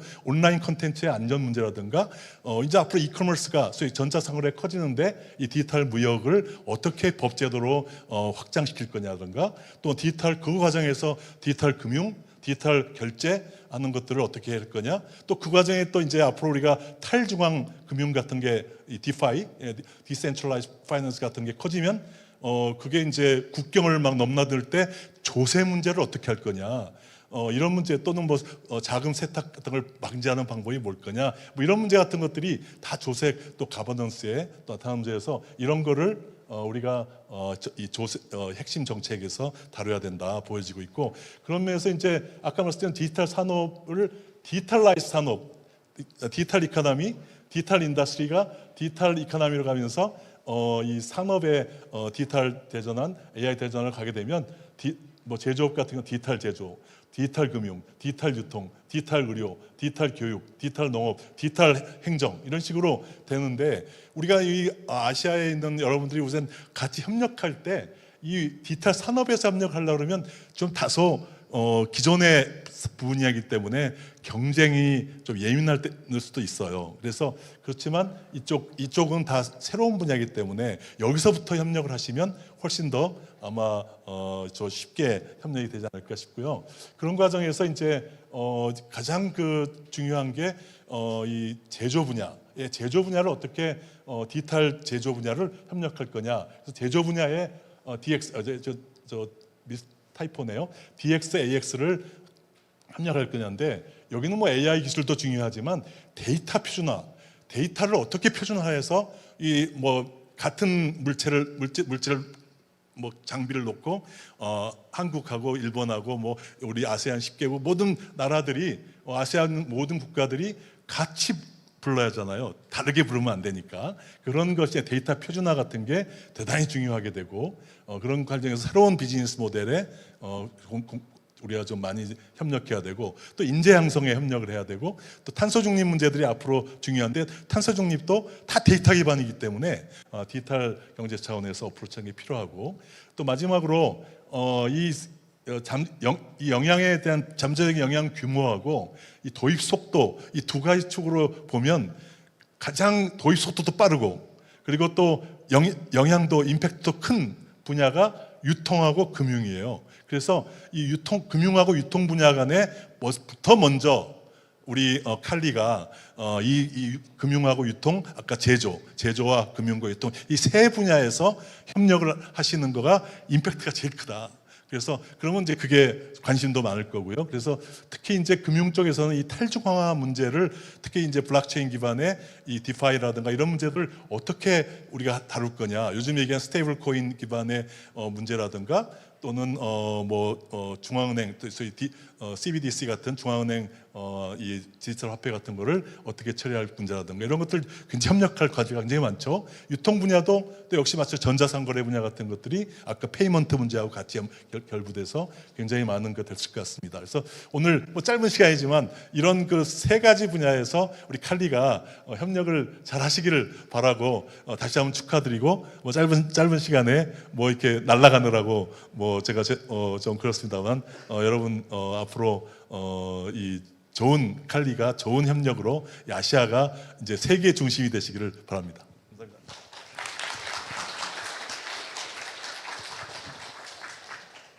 네, 고맙습니다. 첫 번째 우리 기조 강연 우리 주영섭 특임 교수님께서 이렇게 또 기조 강연을 해주시고 또 덕담까지 해주셨습니다. 칼리의 역할을 또 기대해보는 그런 시간이었던 것 같고요. 다양한 또 저희 협력에 대해서 우리가 또 이번 기조 강연을 통해서 좀 인사이트를 얻을 수 있었던 시간이었고, 사실 시간이 좀 넉넉하면 좋겠습니다만 타이트한 시간 내에 이렇게 또 핵심을 알려주셔서 진심으로 고맙습니다. 자, 이제 세션 1으로 바로 이어가 보겠습니다. 우리 세션 1에 함께 해주실 우리 좌장과 발표자분들은 이제 무대로 나와 주시기 바랍니다. 네, 지금 화면에 이름과 또 직책이 다 나와 있는데요. 자, 우리 세션 1 우리 좌장을 맡아주실 분과 그리고 발표자분들 무대로 모시겠습니다. 5명의 패널분들과 의견을 나누는 시간인데요. 디지털 경제 법제 현황과 발전 방향에 대해서 각국의 경험과 노력을 공유해 주시겠습니다. 네, 나오실 때 아마 이 통역 수신기를 들고 나오시는 게 좋을 것 같습니다.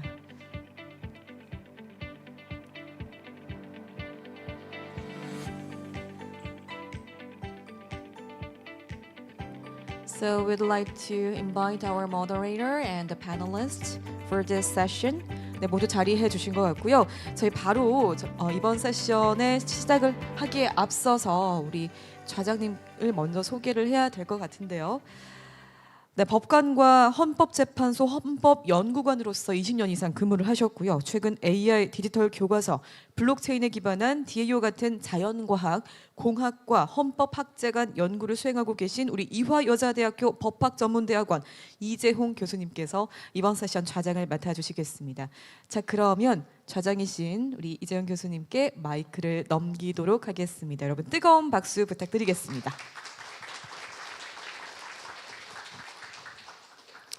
네, 방금 소개받은 이재홍이라고 합니다. 저는 이화여자대학교 로스쿨에서 헌법을 연구하고 가르치고 있습니다. 오늘 아시아 법제 전문가 회의가 13회를 맞이하는 것도 뜻깊은데 우리 칼리 출범까지 같이 하게 돼서 너무나 좋은 자리이고 의미 있는 자리라고 생각합니다. 이런 자리의 첫 번째 세션에 제가 사회를 맡게 돼서 개인적으로 매우 영광입니다.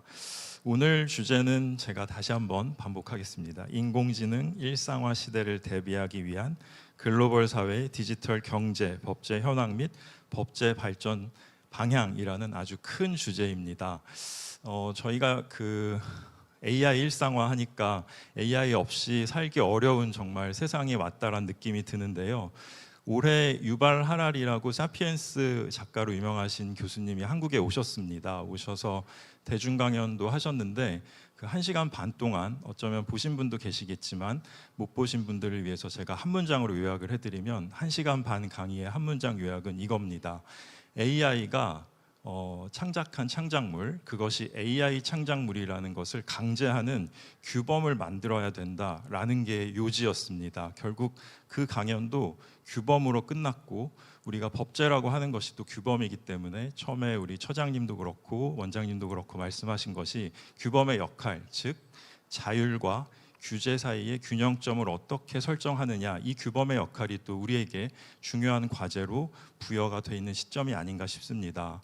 그런 상황에서 우리가 아시아 각국의 법제 전문가분들을 모시고 각국에서 어떻게 그 균형점을 찾고 있는지 한번 지혜를 나누고 경청하는 시간을 갖게 된 것은 정말로 의미 있다고 생각을 합니다. 이번 세션은 저희한테 주어진 시간이 70분입니다. 근데 발표자는 5분이 계시기 때문에 제가 오기 전에 발표문을 열심히 읽었는데 10분 드리기에는 너무나 충실한 발표문들을 써주셨지만 시간 관계상 10분씩 발표 시간을 드리고 남는 시간에 약간의 토론 내지는 질문 또 못하신 말씀을 하실 기회를 드리도록 하겠습니다. 이 세션 진행은 저희 프로그램에 나와 있는 순서대로 진행을 하려고 하고요. 진행을 하기 전에 제가 발표자들을 한 분 한 분 호명을 해드리면 한번 인사를 가볍게 하시고 여러분들 뜨거운 박수를 부탁드립니다. 그런 후에 발표를 듣도록 하겠습니다. 먼저 대한민국 우리나라에서는 김형건 한국법제연구원 국제협력본부장님께서 나오셨습니다. 박수 부탁드립니다. 네, 다음 중국에서는 동징보, 제 발음이 맞는지 모르겠습니다. 중국 법정대학교 법학부 교수님께서 나오셨습니다. 큰 박수 부탁드립니다. 네, 다음은 우즈베키스탄인데요. 더더욱 자신이 없군요. 제가 열심히 노력해 보겠습니다. 미르자롤 다브라벤코비치 알라쿠리예프 우즈베키스탄 법무부 입법국장님께서 먼 걸음 해주셨습니다. 감사합니다. 예, 다음으로는 일본의 사토시 나히하라 큐슈대학교 법학부 교수님께서 오셨습니다. 큰 박수 부탁드립니다. 네, 마지막으로는 말레이시아에서 식챙팽 말라야 대학교 법학부 선임 강사님께서 자리하셨습니다. 박수 부탁드립니다. 네, 그러면 순서대로 우리 한국의 김형건 한국법제연구원 국제협력본부장님의 발표를 청해 듣도록 하겠습니다. 시작해 주시죠. First of all, it is my great honor and privilege to deliver this presentation at the 13th Asian Legislative Expert Symposium today. As a matter of fact, I was asked to share the research which I and my colleagues have been carrying out and which was initiated by MOLAG. So within the next 10 minutes, I will briefly touch upon the following matters: the overview of the research, the current state of digital economy laws in the global society, which is the core contents of the research, and lastly, our observation on that point. Since I don't have much time, I will try to be as brief as possible. So this is a brief overview of the research. The title of the research is Legislation Responses and Future Directions in the Digital Economy, and in the era of AI, in the era of artificial intelligence. As you can tell from the title, the research is designed for deriving considerations and suggesting legislative directions for the development of digital economy laws in Korea. In order to do so, we did a comparative analysis of digital economy laws in US, EU, and many other Asian countries. The digital economy laws in this research are mainly focusing on the 5 areas: digital governance, blockchain and cryptocurrencies, artificial intelligence, and digital contract and smart contracts, and finally the digital platform. We'll start with EU. So we have found that EU has strong laws and policies already in place. For data governance, elaborating on the GDPR, EU has recently enacted 2 important pieces of legislation: the Data Governance Act and the Data Act. Also, EU has enacted the world's first comprehensive cryptocurrency regulation called MiCA regulation in the year 2020, and has enacted the world's first comprehensive AI regulation called AI Act, which took effect August last year, and which imposes a differentiated regulations for each of the 4 risk level AI systems. In addition, EU has defined the term a smart contract in the Data Act and provides for the essential requirements for smart contracts, which we cannot find in other jurisdictions at the moment. In terms of digital platforms, EU also take the lead with the online platform regulations and the Digital Service Act and the Digital Market Act. In the United States, the regulatory framework for digital assets has been intensively reformed recently, but not many other legislative measures are taken with regulations for AI and digital platforms. In terms of data governance, the Cloud Act was enacted in 2018, providing the US law enforcement access to the data stored overseas servers of US technology companies. For blockchain and cryptocurrencies, the Genius Act and the EU Anti-CBDC Act and the Clarity Act were passed last July. We could find some state laws which regulate AI and smart contract, but not the federal laws. US has also tried to regulate digital platforms with the Platform Regulation Package Act and the Open App Market Act, but not yet been successful. Indonesia has enacted the law on information and electronic transactions for data governance. Indonesia also has enacted decrees and regulations for crypto asset trading. However, it seems that Indonesia has not yet been active in regulating AI, smart contract, and digital platforms. In case of Vietnam, the law on data was passed by the Vietnamese parliament in November 2024 and has been in effect since July this year. And a new draft law on personal information and personal information protection has been prepared and is expected to be enacted shortly. In terms of blockchain and cryptocurrencies, the draft law on the digital technology industry, the first bill on digital assets and blockchain in Vietnam, was submitted to the National Assembly in June 2025. This draft law has also AI-generated regulations, which are quite similar to the EU AI Act.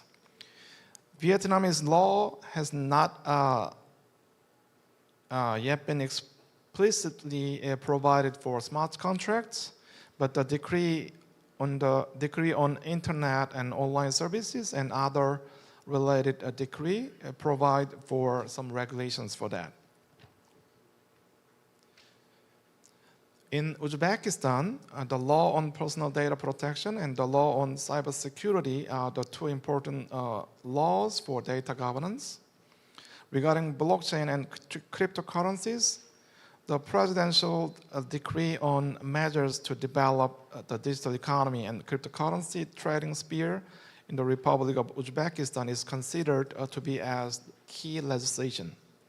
No legal framework for AI and smart contract has been placed yet, but the draft law on regulation of online platforms, which provides for regulations quite similar to those of EU Digital Service Act, is currently under discussion.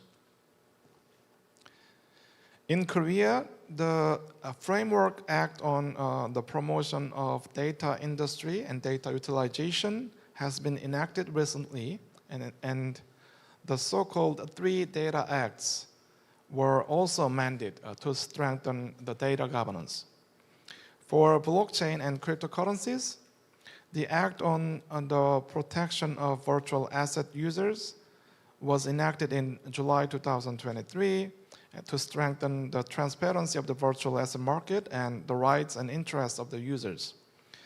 As you may know, Korea has enacted AI Basic Act January this year, and the enforcement decree of the act was also prepared and ready. In terms of smart contracts, the Ministry of Science and ICT is currently considering the enactment of the law that clarifies the legal status of a smart contract. Various forms of legislation were attempted to regulate digital platforms in Korea, but have not yet been successful. In conclusion, as I mentioned earlier, EU has been very proactive in its legislative responses across all 5 areas. In contrast, the US legislative responses has been limited to digital asset regulations. It may seem that the Asian countries lag a bit behind the EU and US in terms of digital economy policy and legislation. However, this could be understood that the differences in digital technologies and stage of digital transformation have led to such disparities across the Asian countries. However, I believe that Asian countries would also take similar legislative approaches and measures sooner or later. I also believe digital economy-related legal issues in the context of the accelerating transition to a digital economy could be one of the key discussion points at CALI. And I also believe that CALI can definitely serve as a platform for such a discussion. This concludes my presentation. Thank you very much.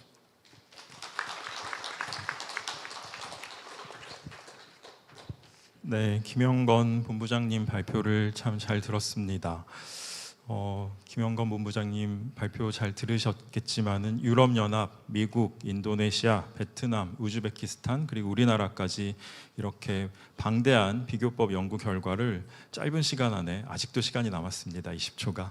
네, 짧은 시간 안에 다 잘 요약을 하셔가지고 데이터 가버넌스, 블록체인, 암호화폐, AI, 디지털 계약이나 스마트 계약이라는 영역별로 비교해서 발표를 해주셨습니다. 우리가 앞으로 들을 발표를 듣기 위해서 기본적인 기본적인 어떤 사고의 틀, 이 부분을 잘 제시해 주신 발표라고도 생각이 되고요. 시간이 짧은 것이 매우 아쉽습니다. 세부 내용이 더 궁금하지만 그것은 다 발표를 다 듣고 시간이 남을 경우에 제가 추가로 말씀하실 기회를 드리도록 하겠습니다. 이제 두 번째 발표자인 중국에서 오신 동징보 중국법정대학교 법학부 교수님의 말씀을 듣겠습니다. 참고로 여기 앞에 저희 타이머가 마련되어 있습니다. 발표하시는 분들은 시간 좀 체크하시면서 발표하시면 조금 더 효과적으로 발표하실 수 있겠습니다. 네, 시작해 주시죠. Thank you very much. My topic is copyright issues of AI-generated works and the Chinese law. Actually, this presentation will be divided in three parts. First one is about the US practice, and then the Chinese practice, and then Korean practice, and we'll have a comparison in the end. So the first one will say what did US court what U.S. court practice on this issue, and this is, you see the picture. This is a case of Zaya of the Dawn. Actually, all those cases share the same feature. It's AI-assisted works. So in this case, the judge said, okay, the AI-assisted the works, but only the you see the yellow, the words in yellow. The machine-generated images cannot be registered as copyright works, but the arrangements of the words and the pictures can be copyrighted. The first case. And the second case is about, the name is A Recent Entrance to Paradise, because it's wholly made by AI, so the court said no copyright at all.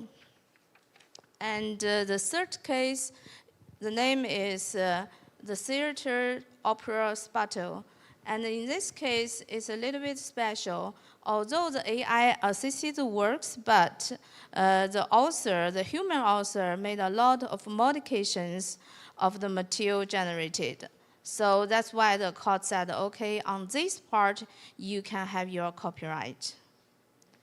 And next case is the name is Surrealist. Actually, you see which style it is. It is a Van Gogh style, right? But the author said that I provide the pictures, but AI changed them into Van Gogh style. But the court said no copyright because the human person made no contributions to make it become Van Gogh style. So my conclusion is that US practices generally defines copyrightability to AI-generated works and centering copyright protection on human authorship. So the intellectual input controls the expression of the work, and the actual forms the elements of the author's identity. So when you satisfy those requirements, those works can be copyrighted. And now we come to the Chinese practices. So there are several cases also. The first one is about the Feeling Law Firm versus Baidu copyright infringement case. And in this case, it's AI-generated articles was taken by another company, and the court said, you see the decision, the court holds that the content of computer software production does not constitute a work. But also at the same time, they said the users, the developers should be given certain protection of the rights and interests. So you see in the bottom line, in the words in yellow, so they said the software users can use rational means to indicate of their assertion of relevant rights and interests. And the next case is about Dreamwriter. It's a Tencent company versus Yinxun. And in this case, it's different from the previous case because they write the article, but it's not purely by AI. It is made by, their employees also. That's why the court said it is a work made of hair. It has human contributions. That's why it should be protected by copyright. So on the bottom, you see the judgment ideal of two-step judgment methods.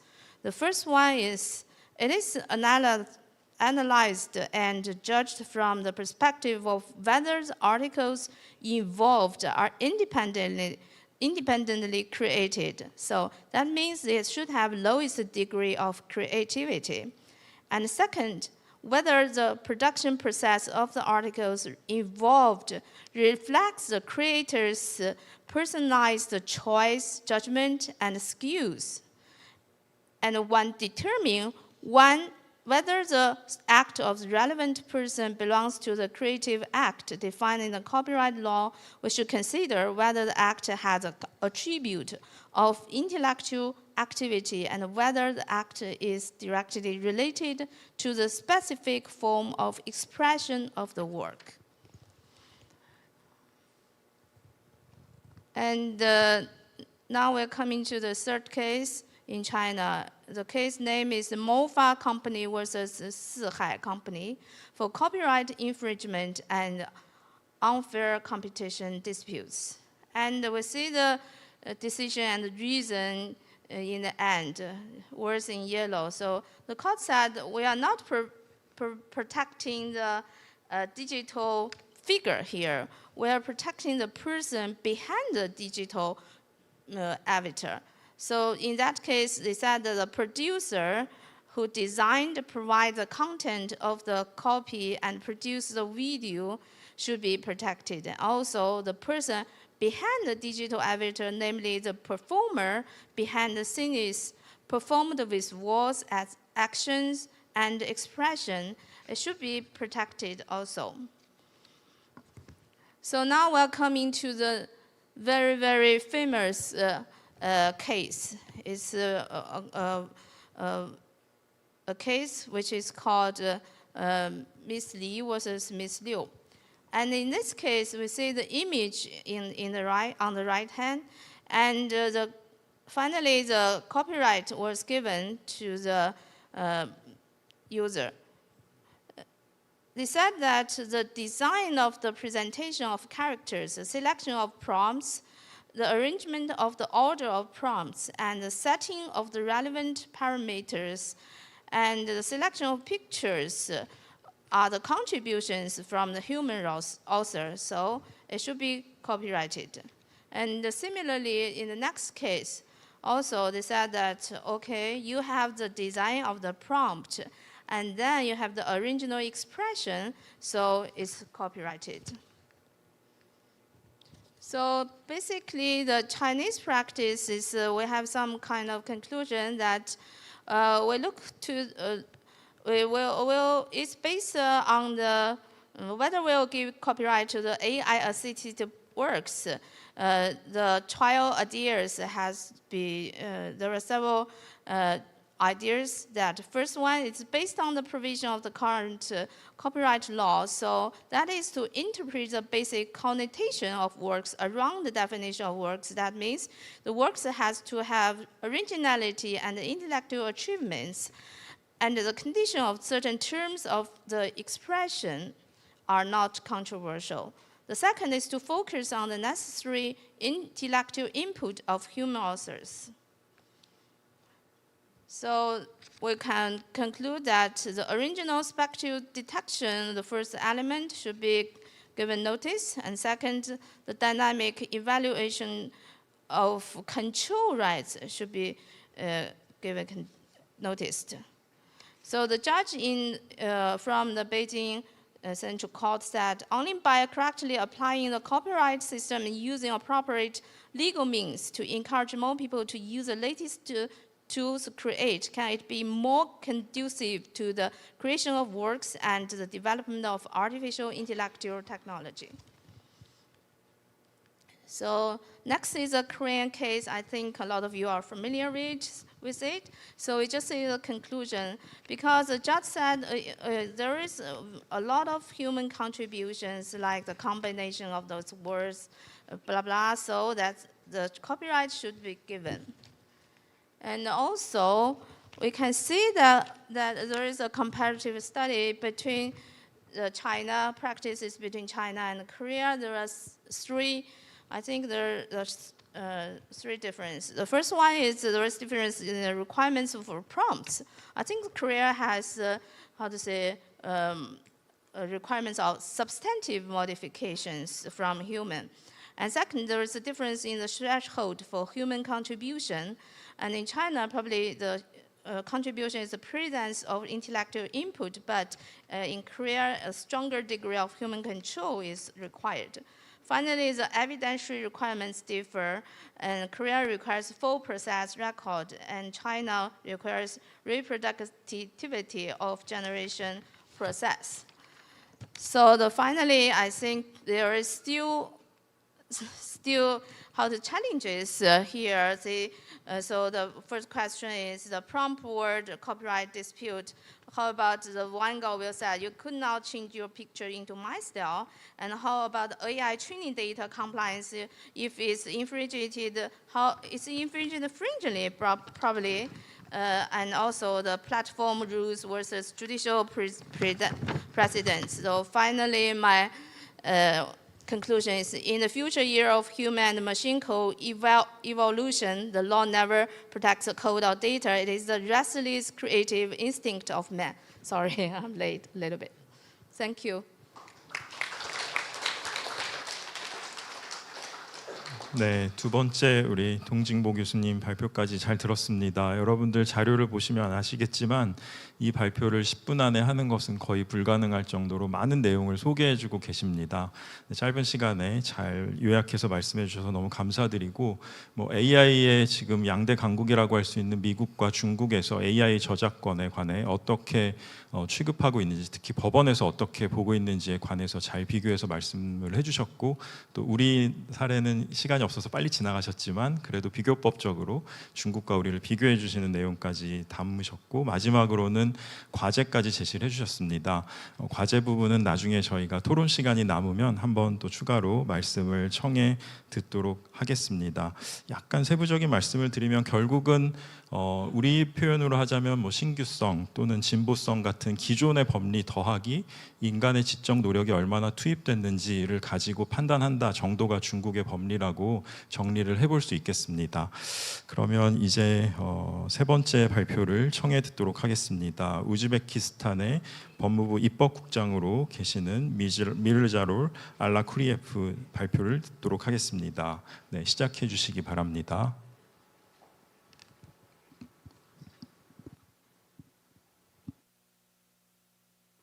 Thank you. First of all, I would like to express my sincere gratitude to the Minister of Government Legislation of the Republic of Korea for organizing this symposium. Over the years, this symposium has proved to be an effective platform for exchanging knowledge, strengthens mutual understanding and discussing new approaches to legislative development. It is a great honor to join today's dialogue and to share Uzbekistan experience in the digital transformation of legislation. The first decades of the 21st century have brought dramatic changes to the way our society functions.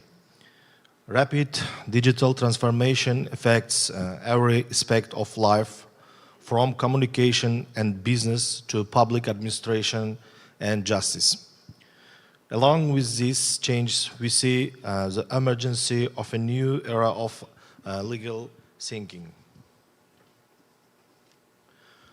Our traditional legal approaches do not always keep pace with the development of virtual relations, artificial intelligence, big data, and social platforms.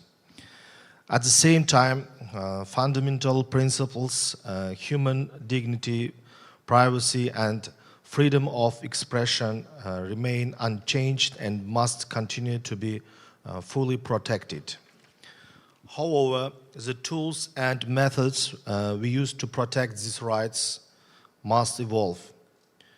Today, Automated systems and algorithms are increasingly involved in important decisions, approving loans, selecting candidates, and even assessing risks in law enforcement. These innovations bring efficiency and convenience, but also raise concerns about transparency, accountability, and fairness.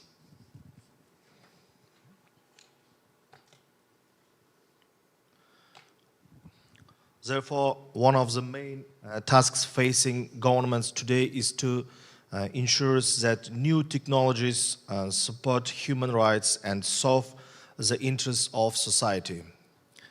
To achieve this, we must improve legal mechanisms and guarantee openness of automated decision-making, reliable protection of personal data, and safeguards against discrimination.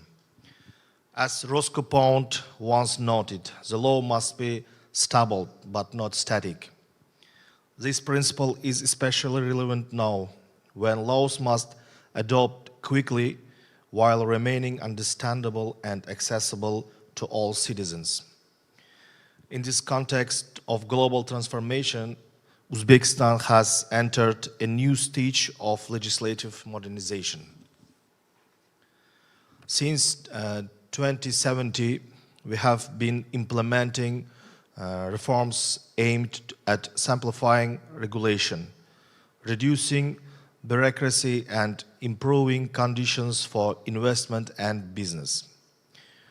New tools have been introduced, including regulatory impact assessment of draft legislation, anti-corruption expertise, and systematic evaluation of the efficiency of legal acts. We have also taken significant steps in digitalizing the rule-making process. Today in Uzbekistan, the journey of draft laws from its initial concept to expert review, public consultation, and submission is conducted through a unified online platform. This has increased transparency, improved legal quality, and created greater opportunities for citizen participation.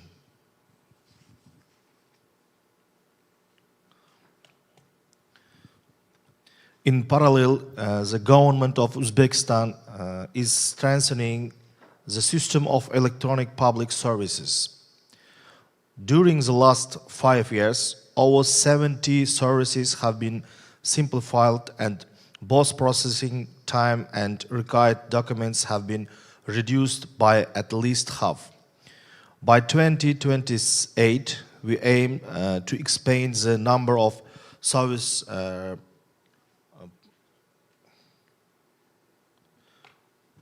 By 2028, we aim to expand the number of services provided online to nearly 1,000, including proactive and integrated services that will significantly improve convenience for people and business.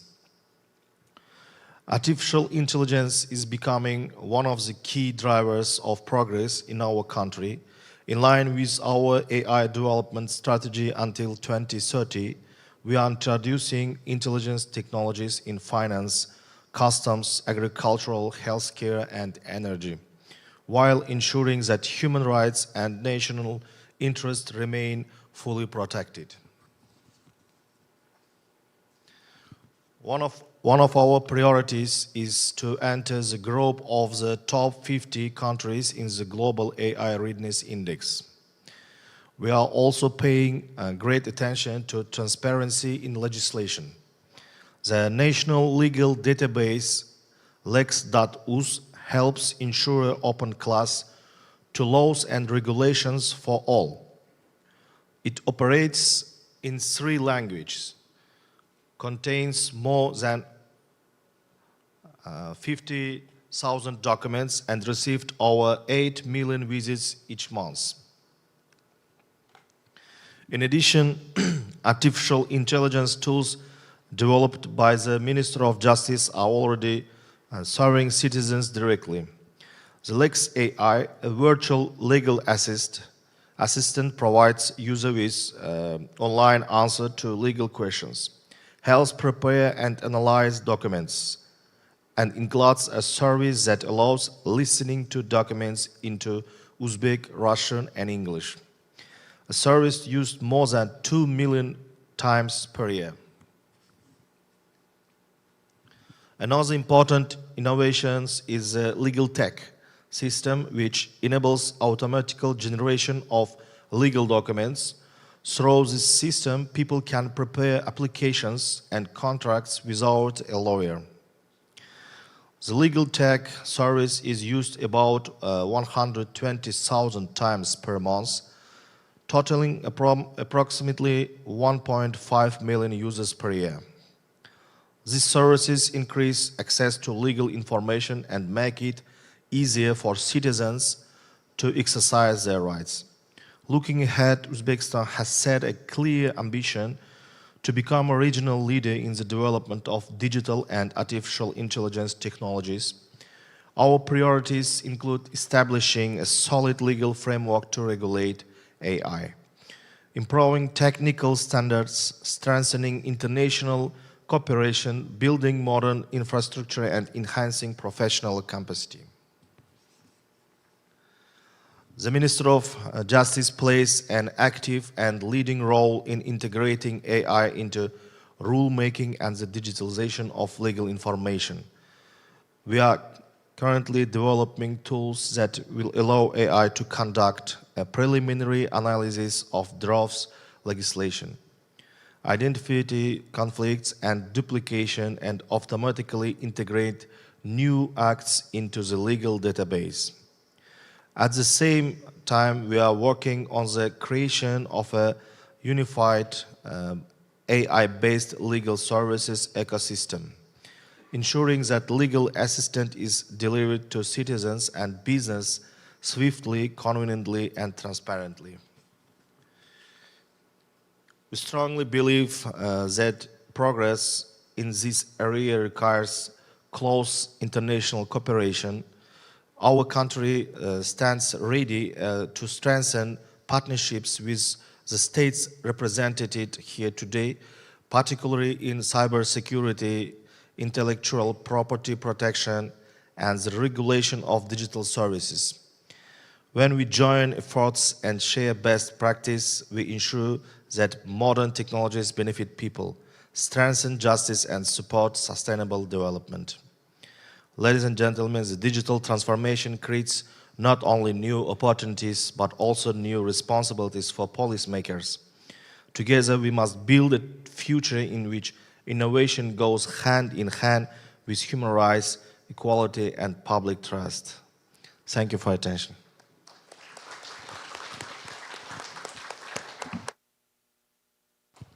네, 이제 우즈베키스탄 세 번째 발표까지도 잘 들었습니다. 이 발표를 통해서 현재 우즈베키스탄의 입법 절차가 어떻게 디지털화되고 있는지를 잘 알 수 있었습니다. 역시나 고민은 비슷한 것 같습니다. 새로운 시대가 왔지만 그럼에도 변하지 않아야 되는 가치, 예를 들자면 말씀하신 대로 법치주의나 인권 이런 가치들을 어떻게 잃지 않고 디지털 세대에 적응할 수 있는지, 디지털 시대에 적응할 수 있는지 이런 고민을 하고 있는 것을 우리가 잘 알게 됐고요. 특히나 디지털화된 입법 절차라던가 공공 서비스 포털이라고 말씀해 주신 우리도 굉장히 친숙한 법제처의 종합 법령 정보 시스템 너무나 훌륭합니다. 제가 수업 시간마다 극찬을 하고 실무에서도 너무나 도움을 많이 받은 그런 시스템이 우즈베키스탄에도 lex.uz라는 시스템이 구축돼 있다는 화면을 보고 굉장히 반가웠는데요. 거기에 더해서 AI까지 결부된 시스템을 구축하고 있고 사용자에 관해서도 자세히 말씀을 해주셔서 좋은 시사점을 많이 얻은 발표라고 생각합니다. 그러면 이제 순서에 따라서 일본의 사정을 한번 들어보겠습니다. 사토시 나리하라 큐슈대 법학과 교수님의 발표를 청해 듣겠습니다. 시작해 주시죠.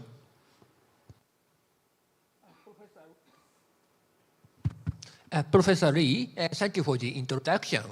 I'm honored to deliver my short speech at the great conference organized by Korean Ministry of Government Legislations.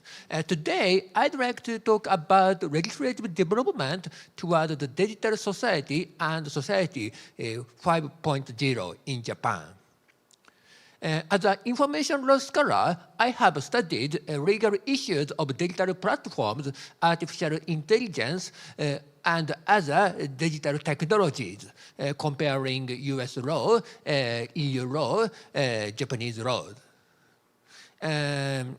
This talk will shed light on recent legislative development in Japan toward realizing a digital society and society 5.0. My talk will begin by outlining the underlying component of digital society and society 5.0 as envisioned in Japan's policy discourse. It will then explain the current legal framework in 4 key areas, including data protection and data governance, artificial intelligence, digital platforms, and cryptocurrency. Finally, my talk will discuss future challenges and direction for building a human-centered digital society. Now, Japanese government is trying to realize the digital society. According to the digital agency, digital society is a society where each citizen can choose services that satisfy his/her demand and achieve various happiness through digital technology. This vision will lead to a people-friendly digital society where no one will rest behind. To realize the digital society, Japanese government proposed digital principles. Digital principles consist of 5 principles. First principle is full digital and automation principle. This principle requires the government to review the requirement for writing, visual inspection, and other traditional regulations. Furthermore, it requires the government to realize digitalization, including in the administration. Second principle is agile governance principle. So it aims to realize risk-based performance and through data-based EBPM. So it aims to realize quick and flexible governance. Third principle is public-private partnership principle. So it aims to realize new public-private partnership that fully extract the capability of the private sector. Fourth principle is ensuring interoperability principle. This principle requires the government to remove discrepancies between entities, fields such as national, local government, semi-public sectors, and assure interoperability and systems. Finally, the fifth principle is common infrastructure usage principle. This principle requires the government to use the common digital infrastructure broadly in the public and private sectors and to promote standardization and commoditization for procurement specifications. Next, I'd like to focus on the concept of agile governance. This concept is originally proposed by the study group of the Ministry of Economy, Trade and Industry.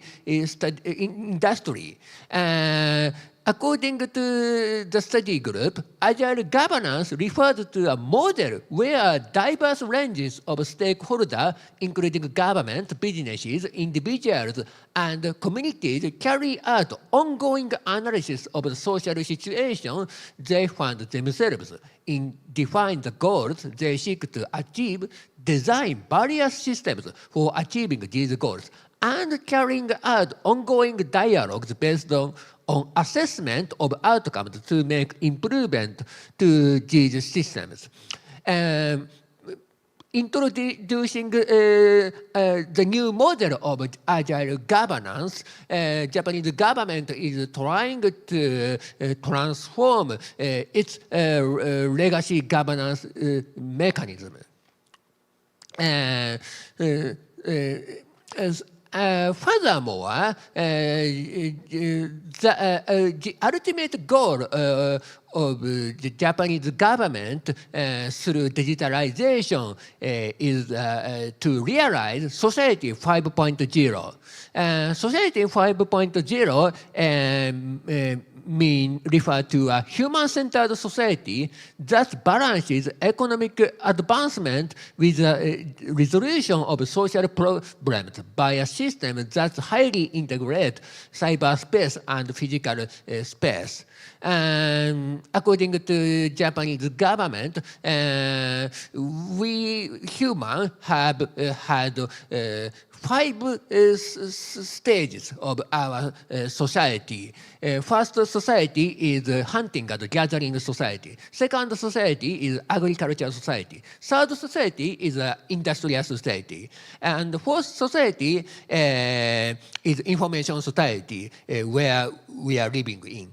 And the next society in Society 5.0, that is a smart society. So, based on these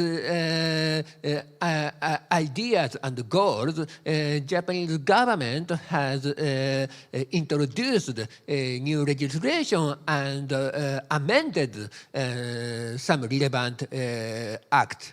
Firstly, I'd like to introduce a recent amendment of Japanese data protection law.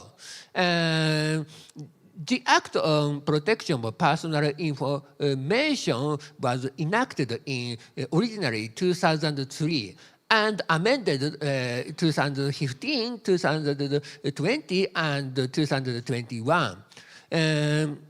This act regulates collection, use, and transfer of personal information by personal information handling business operator as well as administrative agencies. It also established a framework for creation, sharing, and utilization of anonymized and pseudonymized personal information. Next, let's move on. AI regulation in Japan. Japan has emphasized the promotion of development and utilization of AI-related technologies rather than focusing on AI regulation.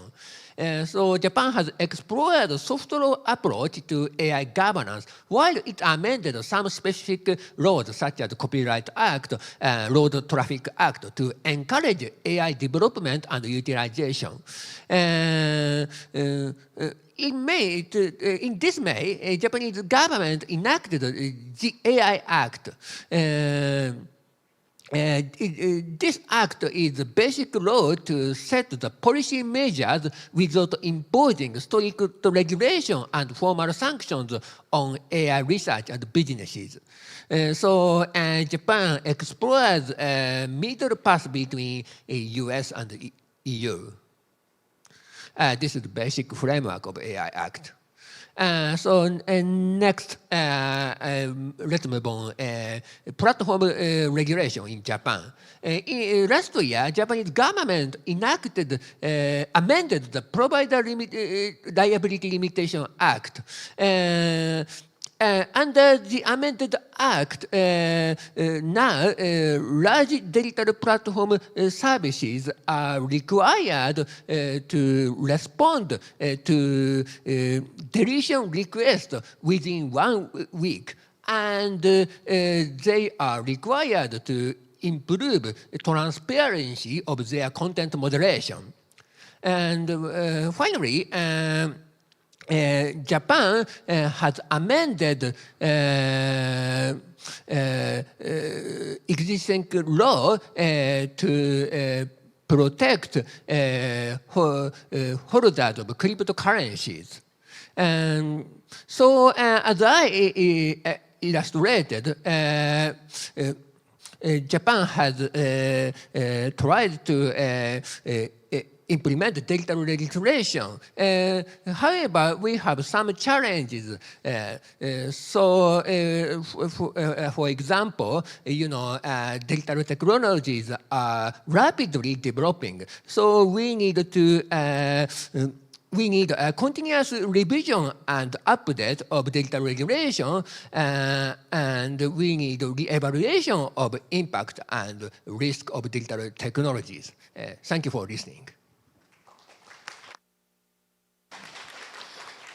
네, 나리하라 교수님 발표까지 잘 들었습니다. 교수님 발표를 통해서 일본에서는 또 어떻게 진행되고 있는지, 특히 소사이어티 5.0이라는 개념을 가지고 접근을 하고 있다는 것, 그리고 데이터 보호나 거버넌스, AI, 크립토커런시 관련된 내용들에 대해서 최신 입법 동향을 우리가 알 수 있었고, 마지막 결론 부분에서 오늘 어쩌면 주제라고도 할 수 있을 것 같습니다. 기조 발제 때부터 강조해 주신 AI 내지는 새로운 디지털 경제라는 것이 기술이 아니라 목적이나 미션이 강조되는 것이다 라는 부분이 결국은 인간 중심의 디지털 사회를 어떻게 구현할 것인지라는 의문으로 일본에서는 제기되고 있다라는 결론까지 저희가 잘 확인할 수 있었습니다.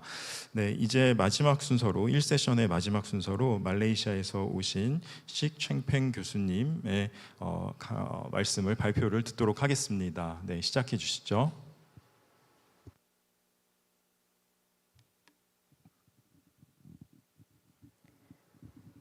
Thank you, Professor Lee. First of all, I would like to seek your understanding for referring to this book, because I'm afraid the monitor down there might be too small for me to read clearly. So bear with me. Here, this is to provide an overview of the digital economy of Malaysia. As you can see, in 2021, the digital economy contributed to 23.2% of the national GDP. It was projected to achieve 22.6% of this GDP.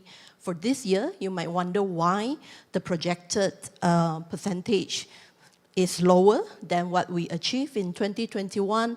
That was because it was a huge leap in 2021 due to the pandemic, so the projection was slightly adjusted to reflect the reality of the post-pandemic era.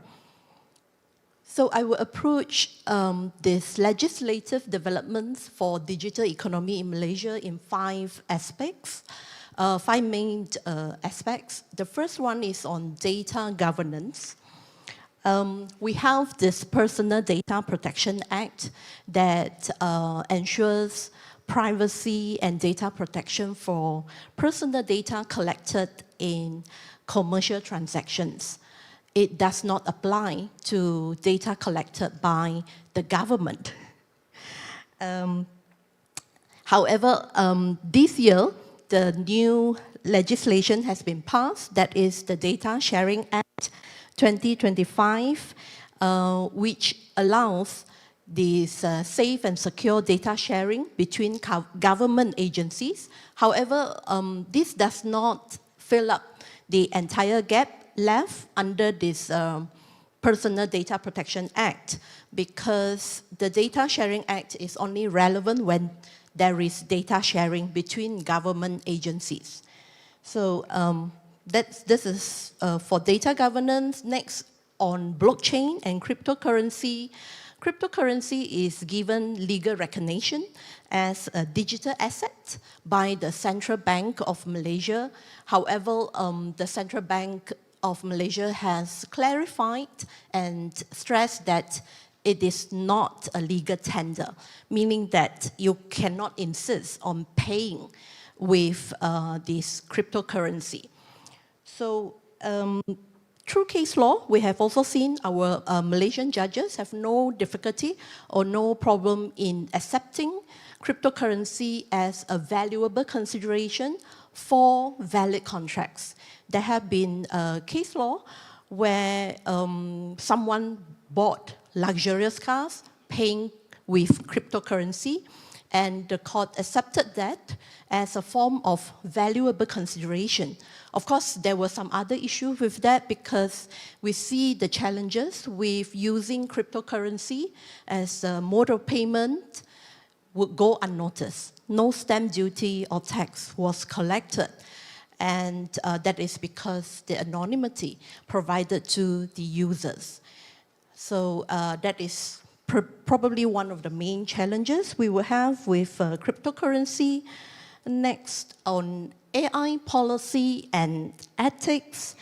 So far, Malaysia has no statute or legislation on AI. It has these national guidelines on AI governance and ethics, which is essentially the same as the standards by the UNESCO.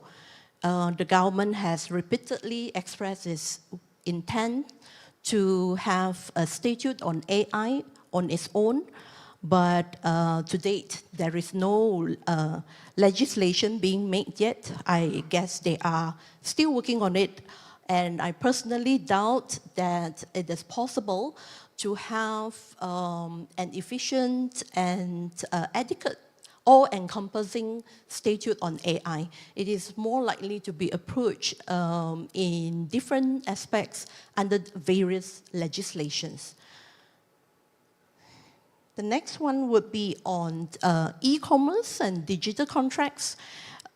Electronic contracts and digital signatures have been given legal recognition under this Electronic Commerce Act as well as the Digital Signatures Act. For smart contracts, I believe the same would apply provided that they meet the necessary requirements for a valid contract, and therefore the same legislation should apply with equal force to smart contracts. For electronic commerce, probably one of the matters of direct concern would be the protection of consumers' rights. In Malaysia, the Consumers Protection Act previously was not applicable to electronic commercial transactions, and then it was amended. So now it is applicable to this e-commerce as well, as to provide consumers the adequate protection. And I understand it is still going through another round of amendment, which probably will be finalized this year or early next year.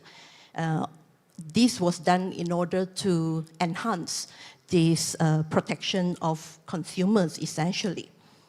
And last one, I will share with you on a notable change introduced by the Malaysian government is that social media and,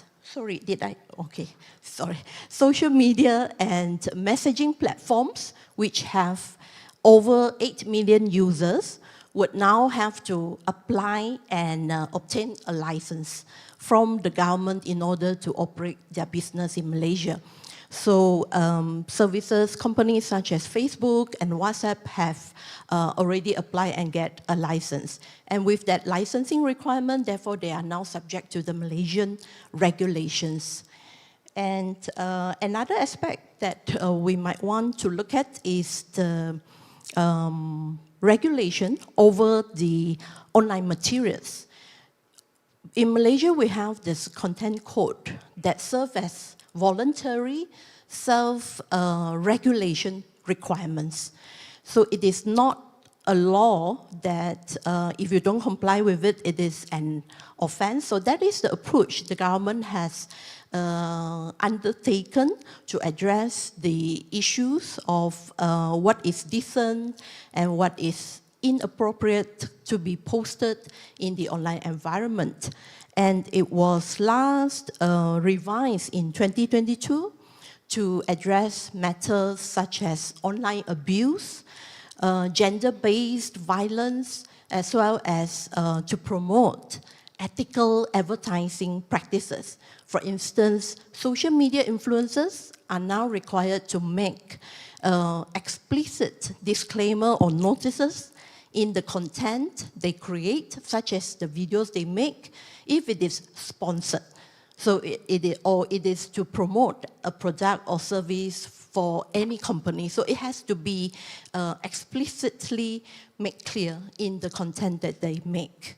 And the last one, probably the latest legislation that has been made for this digital economy is the Online Safety Act, which has already been passed and gazetted, but we are still waiting for an official enforcement date, meaning that the statute is all ready. It is just waiting for a date to be given when it will come into force. This Online Safety Act, unlike the Content Code, which is self-regulation, this takes certain harmful material or harmful content more seriously, so as to protect more protection for some vulnerable groups. This act identifies two types of harmful content in particular as the priority to be addressed. They are child sexual abuse material and financial fraud. So those were the two main targets of the Online Safety Act. So as a whole, you can see that Malaysia has made a lot of new law as well as amending some of its existing laws to address the issues brought by the digital economy. And I believe they will constantly be revised and refined in order to address the new and emerging issues in this digital economy. With that, I end my speech. Thank you very much.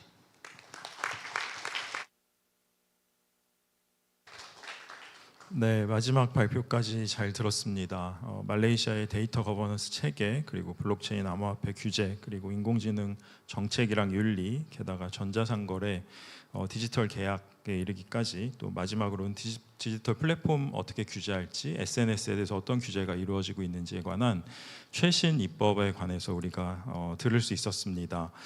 이렇게 발표를 다 들었는데요. 저희에게 원래 허락된 시간은 4시 30분입니다. 여러분들이 시계를 보시면 지금 4시 30분인데요. 다행히도 주최 측에서 7분간의 시간을 더 허락해 주셔서 휴식 시간이 7분 줄어드는지는 알려주시지 않으셔서 제가 잘 모르겠습니다만 7분간 토론하는 시간을 갖도록 하겠습니다. 방식은 제 생각에는 오늘 발표하신 분들이 아시아의 법제 전문가 분들이시기 때문에 전문가 분들의 식견으로 다른 분들의 발표를 들었을 때 혹시 궁금하거나 하는 것이 있다면 그 부분을 먼저 확인하고 좀 자유로운 질문이나 토론 또는 추가 발언 시간을 드리는 것이 좋을 것 같습니다. 혹시 오늘 플로어에 계신 발표자분들 중에 다른 발표자분께 질문하실 사항이 있으신 분이 계십니까? 네. 그러면 제 바로 옆에 계시는 김영건 본부장님께 한번 질문을 부탁드리겠습니다. 네. I would like to ask a question to Professor Dong Jingbo. Well, there are ground rules. I mean, fundamental principles in the copyright world. A author is the person who creates the work, and also only human can be an author in terms of copyright law, then we have been witness many news or case laws that deals with copyright protection for AI generated works. Then if you look into the case law, basically all are the same, and the US, Korea, and all other countries are the same. They are on the same page, meaning that only human intervention, the part of human intervention added can be protected as a copyright protection. So the image generated by AI cannot be protected by copyright law. So in terms of the Chinese case law, that's a bit different. It's generated by the copyright law, but then the courts valued the human intervention as like selections of the images or parameter adjustment and so on and so forth. That's could be countable in other jurisdictions, but as a general rule, other jurisdictions provide a copyright protection as a compilation, not a work. The whole protection has never been given to that type of work. Then my question to Professor Dong Jingbo is that the Chinese courts would continuously have that sort of the same decision on that matter. What's your point? What's your 네, 답변해 주시면 되겠습니다. Generally, Chinese court probably has a similar perspective as other countries, but just the standard probably a little bit lower. Like the PPT showed that compared with Korean practice, probably it's not that it's probably you need more complex prompts and other modifications or other arrangements from a human. But Chinese probably the prompts is not that complex. But anyway, it still you need to have the contribution from the human being that can be protected by copyright law. But probably it's not that strict as in US and as in Korea. I think one of the reasons probably is the judge said in the decision that he said that the purpose is to encourage more conducive potential from the users to the creation of the works and the development of the artificial intelligence technology. But I understood actually a lot of professors or scholars probably they have different view on this. But anyways, the current Chinese practice, Chinese courts practice, I don't know if in the future, I think probably we'll have some change or not. Probably will balance the interests of the AI side and also the interests of the other parties. So I look forward to the future practice in China, and I will have more studies on the practices from other countries. Thank you. 네, 우리가 법학에서 항상 문제가 되는 게 경계선인데요. 그 경계선에 관한 질문을 해주셨고 중국의 경우에 판례 일관성에 관해서 물어보셨는데 아마 조금 더 지켜봐야 되지 않나 싶습니다. 혹시 다른 질문이 있으신 패널 발표자분이 계신가요? 네, 안 계시면 제가 말레이시아에서 오신 우리 식 챙팽 교수님께 하나 질문 드리겠습니다. 저희가 어떤 법적인 문제를 해결할 땐 항상 사례를 들면 훨씬 쉬운데요. 아까 발표문 중에 블록체인 내지는 크립토 관련돼서 그러니까 암호화폐를 가지고 계약을 체결한 경우에 그것이 리걸 텐더, 그러니까 법정 화폐는 아니지만 사인 간의 계약에서 지불 수단으로는 허용된다, 이런 식의 판례가 있다고 말씀을 해주셨는데 혹시 오늘 발표하신 내용 중에 말레이시아에서 구체적인 사례나 또는 사회적으로 좀 이슈가 됐던 어떤 영역을 막론하고 예컨대 뭐 SNS 게시물도 좋고요. 특히나 뭐 종교의 자유 관련된 이슈가 있을 수도 있을 것 같기도 하고 어떤 사회적으로 디지털 경제 내지는 AI 또는 블록체인 이런 거랑 관련돼서 이슈가 됐던 사안이 있다면 구체적인 사안을 하나만 소개해 주시면 이해가 훨씬 좋을 것 같습니다. 네, 부탁드립니다. Thank you very much, Professor Lee.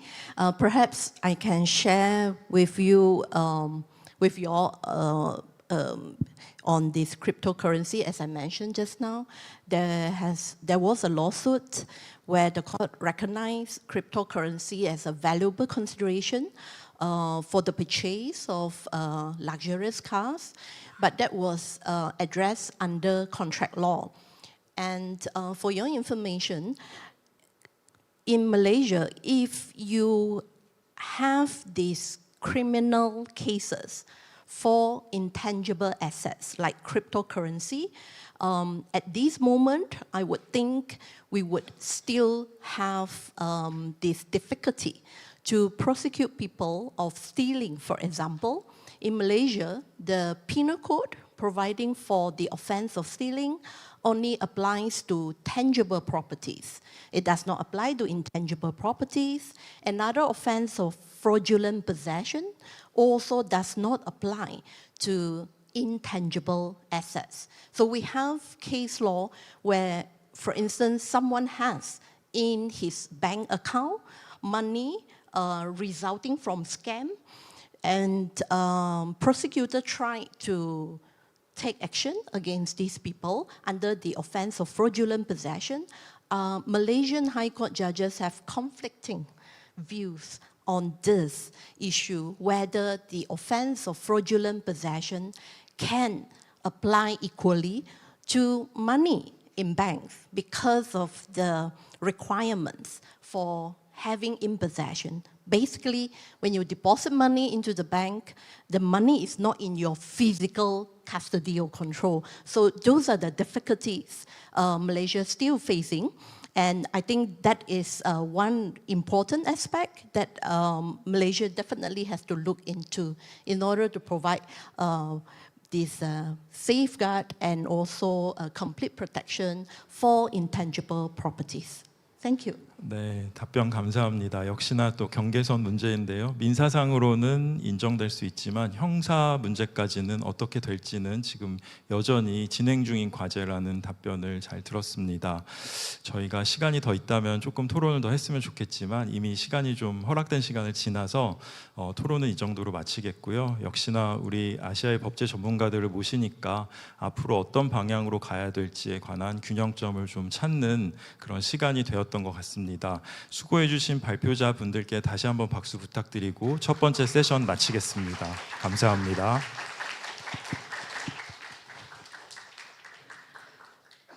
네, 고맙습니다. 이렇게 해서 저희 첫 번째 세션을 모두 마치겠습니다. 원활하게 또 잘 진행을 해주신 우리 저장님 그리고 함께 해주신 우리 패널분들 진심으로 고맙습니다. 우리 이재훈 교수님께서 또 잘 이끌어 주신 것 같은데요.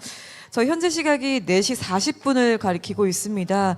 저희 브레이크 타임 쉬는 시간 한 15분 정도 보도록 하겠습니다. 그리고 세션 2는요 4시 55분에 시작이 될 예정이고요. 그 전에 미리 좀 착석을 해주시면 감사하겠습니다. 휴식 시간 바로 시작하기 앞서서 여러분들께 간단한 후기 이벤트를 안내해 드리겠습니다. 행사 종료 후에 여러분들의 참가 후기가 또 궁금합니다. 현재 행사장에 참석하고 계신 분들뿐만이 아니라 지금 온라인으로도 많은 분들께서 시청을 하고 계시는데요. 여러분들께서도 참여하실 수가 있습니다. 행사 참여 후기를 작성하셔서 인스타그램, 블로그, 유튜브 등 개인 SNS에 업로드하신 후에 행사 사무국 이메일로 이벤트 참가를 했다라고 이렇게 알려주시면 저희가 여러분들의 그 정성스러운 후기들을 살펴보고요. 그 중에서 몇 분을 선정해서 치킨 기프티콘을 드릴 예정입니다. 여러분 꼭 참여해 주시고 선물도 받아가시면 좋겠습니다. 이 내용은요 법제처 공식 SNS를 통해서 공지할 예정이니까요. 이 점도 참고 부탁드리겠습니다. 자, 그러면 저희 4시 55분에 다시 두 번째 세션으로 인사드리겠습니다. 고맙습니다.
네, 여러분 잘 쉬셨습니까? 이제 세션 2로 넘어가겠습니다. 저희 두 번째 세션을 위해서 이제 행사장 안으로 들어오셔서 자리에 앉아주시면 감사하겠습니다. 저희 제13회 아시아 법제 전문가 회의 두 번째 세션을 시작하겠습니다. 지금 밖에 계시는 분들께서는요, 이제 행사장 안으로 들어오셔서 자리에 앉아주시면 고맙겠습니다. So we are going to begin the session 2 shortly, so please make your way to the venue and take your seats. 네, 세션 2 바로 시작하기 앞서서 안내 말씀을 좀 드리겠습니다. 화면에 송출이 되는 QR코드를 스캔하시면 여러분들께서는 만족도 조사 참여하실 수가 있습니다. 지금 화면에 QR코드가 나가고 있는데요. 만족도 조사에 참여해 주시는 분들 중에서 저희가 추첨으로 소정의 몇 분께 경품을 드릴 예정입니다. 지금 온라인으로도 함께 해주시는 분들도 참여하실 수가 있고요. 지금 현장에 귀한 발걸음 해주신 우리 참석자분들도 네, QR코드로 접속하셔서 오늘 이 회의가 어땠는지에 대한 여러분들의 고견을 좀 남겨주시면 고맙겠습니다. 이 만족도 조사 이렇게 참여를 해주시면은요, 저희가 추후에 여러분들의 의견을 반영해서 더 나은 모습으로 또 찾아뵙기 위함이니까요. 여러분들의 소중한 의견을 좀 남겨주시면 감사하겠습니다.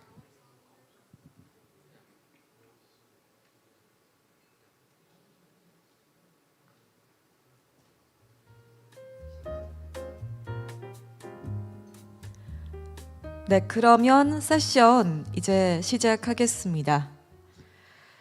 자, 세션 2 이제 시작할 텐데요. 우리 두 번째 세션을 위해서 우리 좌장님과 함께 해주실 분들을 앞으로 모시겠습니다. 우리 발표자분들 모두 앞으로 나와 주실까요?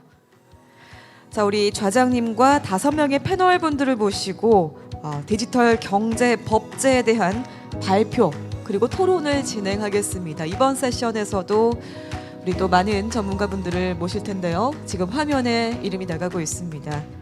앞으로 모시고 발표와 토론을 요청드리겠습니다.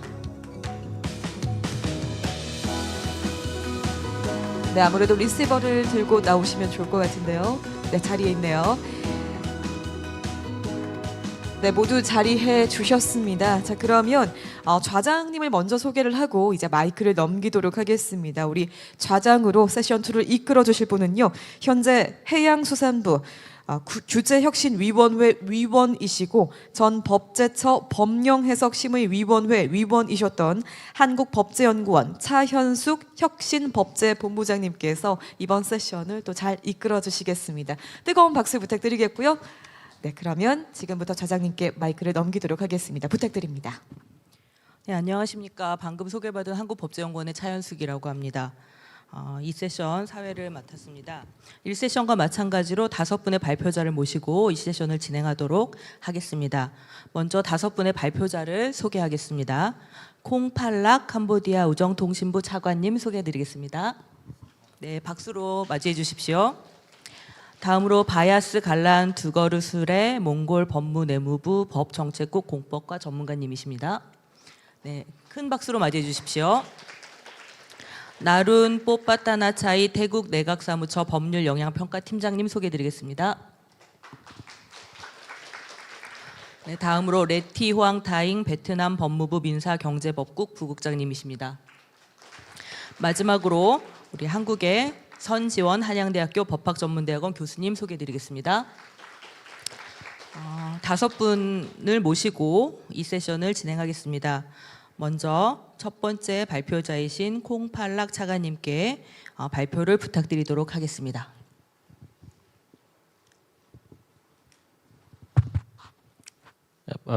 Good afternoon, Excellency, ladies and gentlemen. And first of all, I would like to thank the Ministry of Government Legislation for inviting me to the 13th Asian Legislative Expert Symposium. Okay.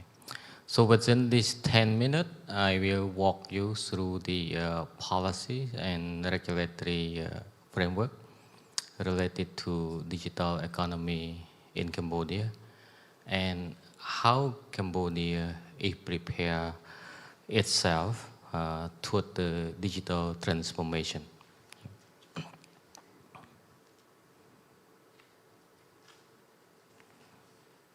Yep, my talking point, there will be 3 points. First, I will walk you through the digital economy and society policy framework. And second is digital government policy. And third, what are the current law and regulation have been prepared by the Cambodia government toward the digital economy.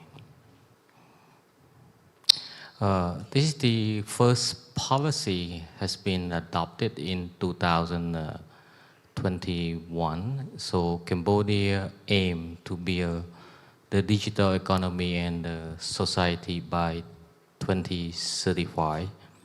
And we decide to move the country toward the digital transformation in 3 phases. So from 2021 to 2025, 2026 to 2030, and 2031 to 2035. So this is the plan we are preparing, and so 139 policy measures have been identified. So if you see this number, there are a huge task for all ministry to prepare in Cambodia, and also a market for tech industry and also education.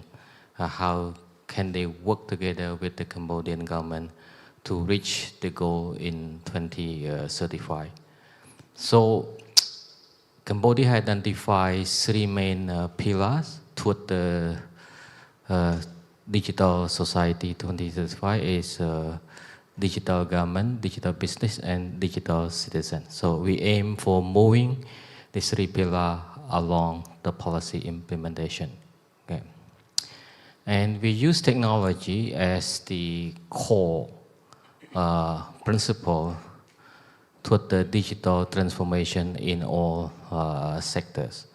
So the picture can tell you how the planning has been prepared and discussed, adopted by the government of Cambodia. Okay.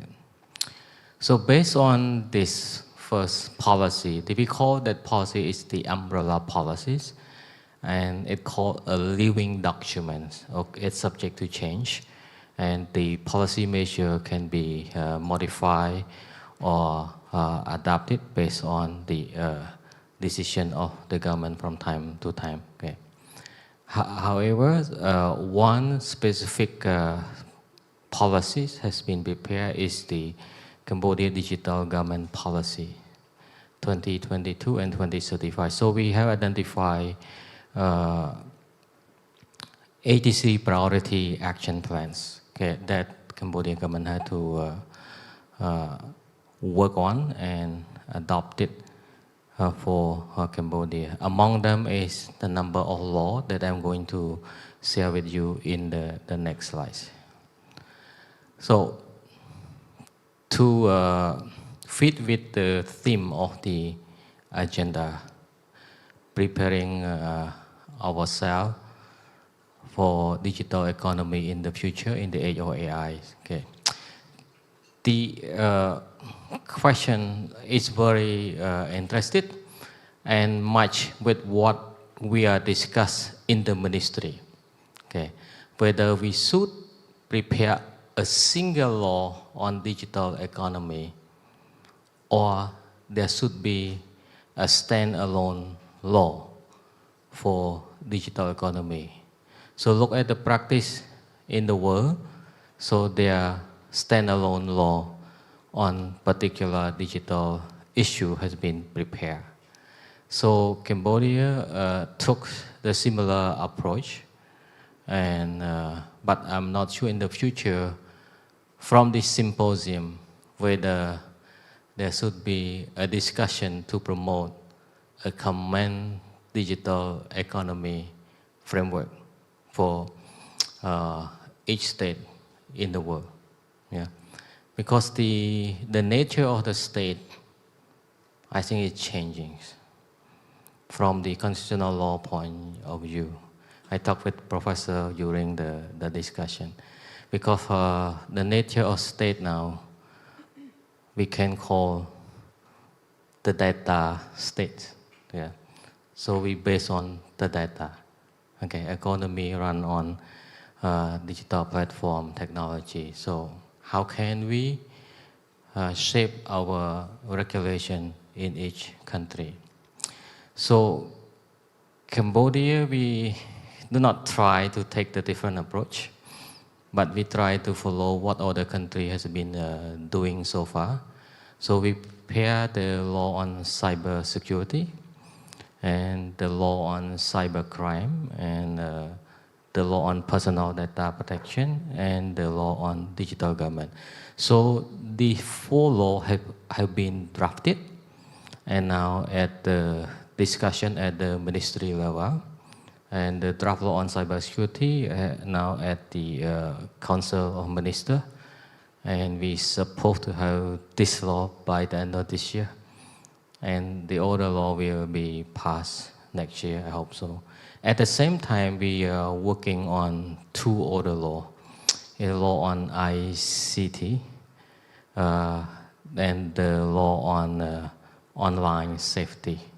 So the law on ICT that we aim for is the law will enable the digital technology and industry promotion. Okay, how can we develop it, and how can we ensure tech industry help promote digital economy, but with the concept of responsibility and ethic. This is what we are going to prepare for Cambodia. And the last law is the law on online safety. That this is what going on around the world regarding the digital issue. That many problems have been affected the user, right? I think the day before yesterday, Singapore already adopted the online safety law, follow the Australian model. But I'm not sure whether the whole world will move on the same direction, because each country have a different political context. Yeah. In addition to the law, so 3 other documents have been prepared by Cambodia. The National AI Strategy. So in the draft National AI Strategy, we discuss whether we should have the AI law, or AI should be part of the ICT. Maybe put maybe a chapter of AI in the ICT instead of making a single law. Okay, but we see the recent development in other countries. And the data governance policy also has been prepared. And the concept of data, whether should be a separate law like EU, or whether data should be one chapter in the ICT law. Okay. And the last one is cloud policies. We look at the approach that South Korea has been developed, the cloud computing and protection of the user. And we wonder whether we should follow the Korean model, or we have our own approach on cloud computing regulation. I think that's all for my talk. I'm waiting for questions from you or any other panelists. Thank you very much. 네, 콩팔락 차관님께서 발표를 해주셨습니다. 캄보디아의 디지털 경제 및 사회 정책 체계, 그리고 디지털 정부 정책을 소개해 주셨고요.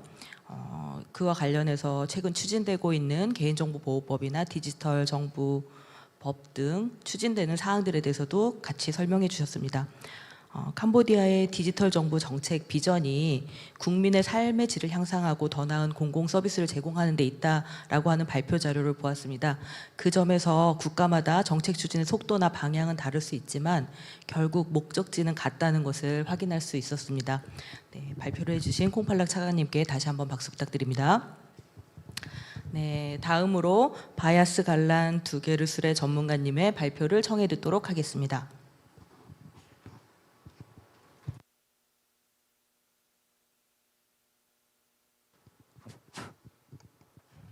Good afternoon, distinguished participants and ladies and gentlemen. And it's great to honor to participate in this important event. So I'm going to briefly introduce law on personal data protection in Mongolia. This is my scope of presentation. So the Constitution of Mongolia guarantees that the privacy of citizens and their families, confidentiality of correspondence, human rights, and dignity and reputation of persons and secrets of individuals shall be determined and protected by law.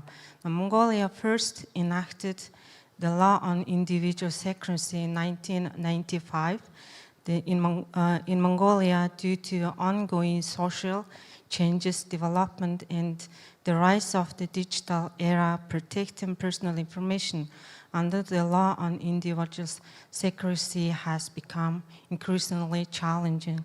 So when issues arise, such as the collection of personal information without prior notice, use for other purposes, disclosure to third parties, data breach, and inadequate security protection, the previous law on individual secrecy were too general and outdated to effectively address these problems. Therefore, based on relevant research, the government of Mongolia developed a new law on the personal data protection, which was adopted by the Parliament December in 2021 and entered into force in May 2023.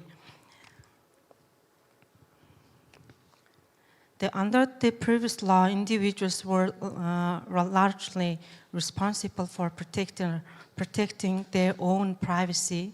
The new law aims to safeguard individuals' personal information under the law. Specifically, primary purpose of the new law is to regulate the relationships surrounding the collection, processing, use, and security of personal data.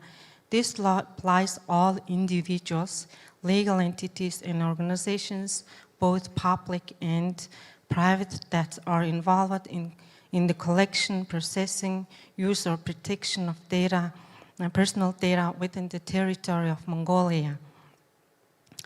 A distinctive feature of the law is that establishes broader and more detailed protection of rights of personal liberty and safety. Specifically, the law defines the detail each new concept and terms used, such as personal data, sensitive personal data, data subject, data controller, data collection, and processing, use, etc., and in alignment with international standards and social development. Another important feature of the law is the personal data shall be collected, processed, and used only with the consent of data subject or on other legal grounds specified by law. According to the law, consent must be provided in written to the data controller, either on paper in electronic form. If data controller tends to use or purposes the data for other purposes, the additional consent must be requested from the data subject. And the law clearly defines the respective rights of data subjects and other obligations of data controllers. Under the law, the data subject has the right to give or refuse consent from using their personal data, to be informed whether their data has been processed and used, to know whether the personal data has been transferred to third parties, to submit compliance comments or requests regarding their personal data. The data controller has the obligations to obtain consent from the data subject, to inform the data subject about the purpose for data collection, to maintain records all data collections process, to receive and respond to complaints submitted by data subjects. The law directly defines the state organizations authorized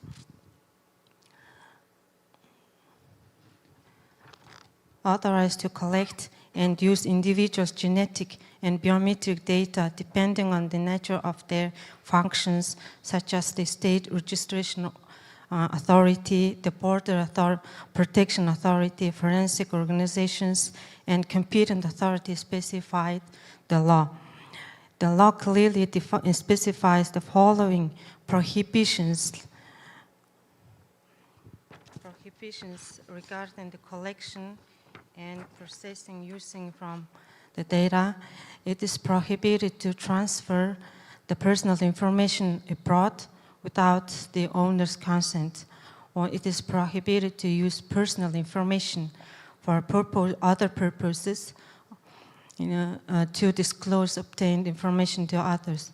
It is prohibited to violate the rights and legitimate interests of data subject and other individuals while using personal data for journalistic purposes. However, the law states the Ministry of Digital Development and Communications, the National Human Rights Commission, and other government agencies are the authorized entities responsible for ensuring the implementation of this law, while the National Human Rights Commission is the main institution responsible for ensuring the monitoring implementation of this law.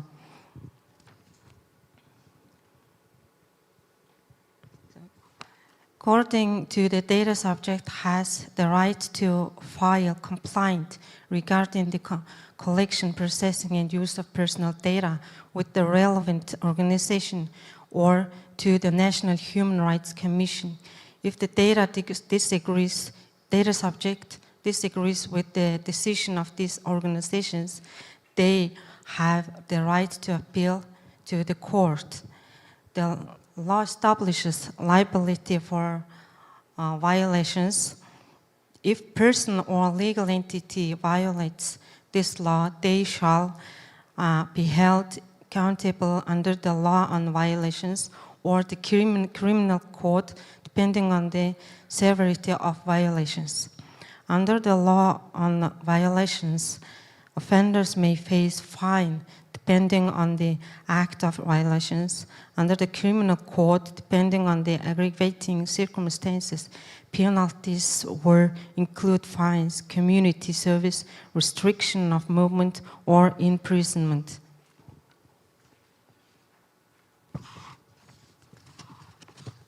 In conclusion, of my lecture, the enactment and implementation of this law have elevated the protection of personal and private data in Mongolia to a new level, aligning with the needs of citizens, business, and government authorities in a modern digital society.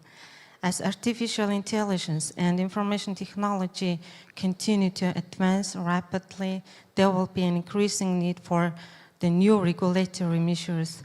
The expansion of artificial intelligence into sectors such as business, healthcare, and finance highlights the necessity of further enhancing the regulatory framework of this law. Thank you for attention. 네, 감사합니다. 바이아스 관란 2개를 수레 전문가님 발표 잘 들었습니다. 전문가님은 몽골의 개인정보보호법제 전반에 대해서 소개를 해주셨고요. 개인정보 보호는 디지털 경제법제와 뗄래야 뗄 수 없는 밀접한 연관을 갖는 법제라고 하겠습니다. 마지막에 말씀 주셨듯이 디지털 경제법제와 개인정보보호법제가 갖는 그 균형점을 어떻게 찾을 것인지에 대해서 우리가 많이 같이 고민하고 또 방향성을 찾아가야 될 것 같습니다. 네, 다음으로 나룬 뽀빠타나 차이 죄송합니다. 팀장님 발표 부탁드립니다. สวัสดีครับ Thank you very much. And on behalf of everyone at Council of the State of Thailand, I would like to thank Korea Ministry of Legislation and Korea Legal Research Institute for the kind hospitality and also invitation for us to join this symposium. And we value the partnership and also the network that we gain from these event, not just with Korea, but also with every country that joined this event. With my presentation, I would like to share with you some of our experiences with regard to legislation and cooperation strategies regarding our development of digital economy in Thailand. And I would like to separate my presentation into three parts. First, I would like to give you some digital landscape of how Thailand is currently with regard to digital transformation and the government response to the digital progress in the country. And second, I would like to introduce the overview of our legislative framework, and then lastly, with the international cooperation. First, current status of our tech landscape. Quite interestingly, Thailand, we would like to put emphasis on these four main pillars. So we have a booming e-commerce sector, we have a booming fintech sector, we are placing a lot of importance on developing our AI local startups. We also have great interest on the blockchain innovation as well. And we can pay attention to all of these four areas because of the current capital, the digital capital that we have. I would like to show you this graph. So if you look on your right-hand side, that is our digital adoption snapshot, basically the amount of smartphones in the countries. If you see the green graph, that is 2025, and the study shows that we have around 99.5 million smartphones in Thailand, while the population is only 70 million. So we have over 100% coverage in terms of smartphone adoption in Thailand. In terms of e-commerce market size, it's growing every year to $32 billion in 2025, up from $23 billion 2 years ago. Next, if we talk about digital payments, Thailand have been very open to digital payment, especially since the COVID pandemic in 2019, 2020. If you look at the stat in 2021, each person on average used digital payment 312 times a year, whilst in 2025, 538 times a year. That's almost double the amount of digital payments that each of us in Thailand has made. Next, I think this is also quite interesting. It's the AI adoption. So it has been studied that over 40%, actually almost 50% of Thai professionals, and these are people in the offices, in the government sector, in the private sector, 48% admitted to use AI of some sort, ChatGPT, for example, in their works. That's almost half of the professionals in Thailand, right? And that, I think, showed the embrace of the technology by Thai people and the wanting to learn more about new technologies. And these are what government react in return. So we create quite a few applications and also online services. We have services for as a portal for government to reach citizens more easily. We have Thai ID, which is how Thai citizens can verify ourselves online. And also we have a legal platform where people can comment on draft law. And with that progress in our digital economy, we have quite a conducive legal and regulatory environment here in Thailand. If I may, I would like to present you with this overview picture. We have 6 layers of legal and regulatory infrastructures, all the way from the very bottom, which is the basic law that give rights and responsibilities to citizens to transact, to own, and also to exert their rights over other people. So with these basic layers where you have intellectual property law, you have right protection laws, for example, personal data protection, consumer protection, and also commercial and civil code.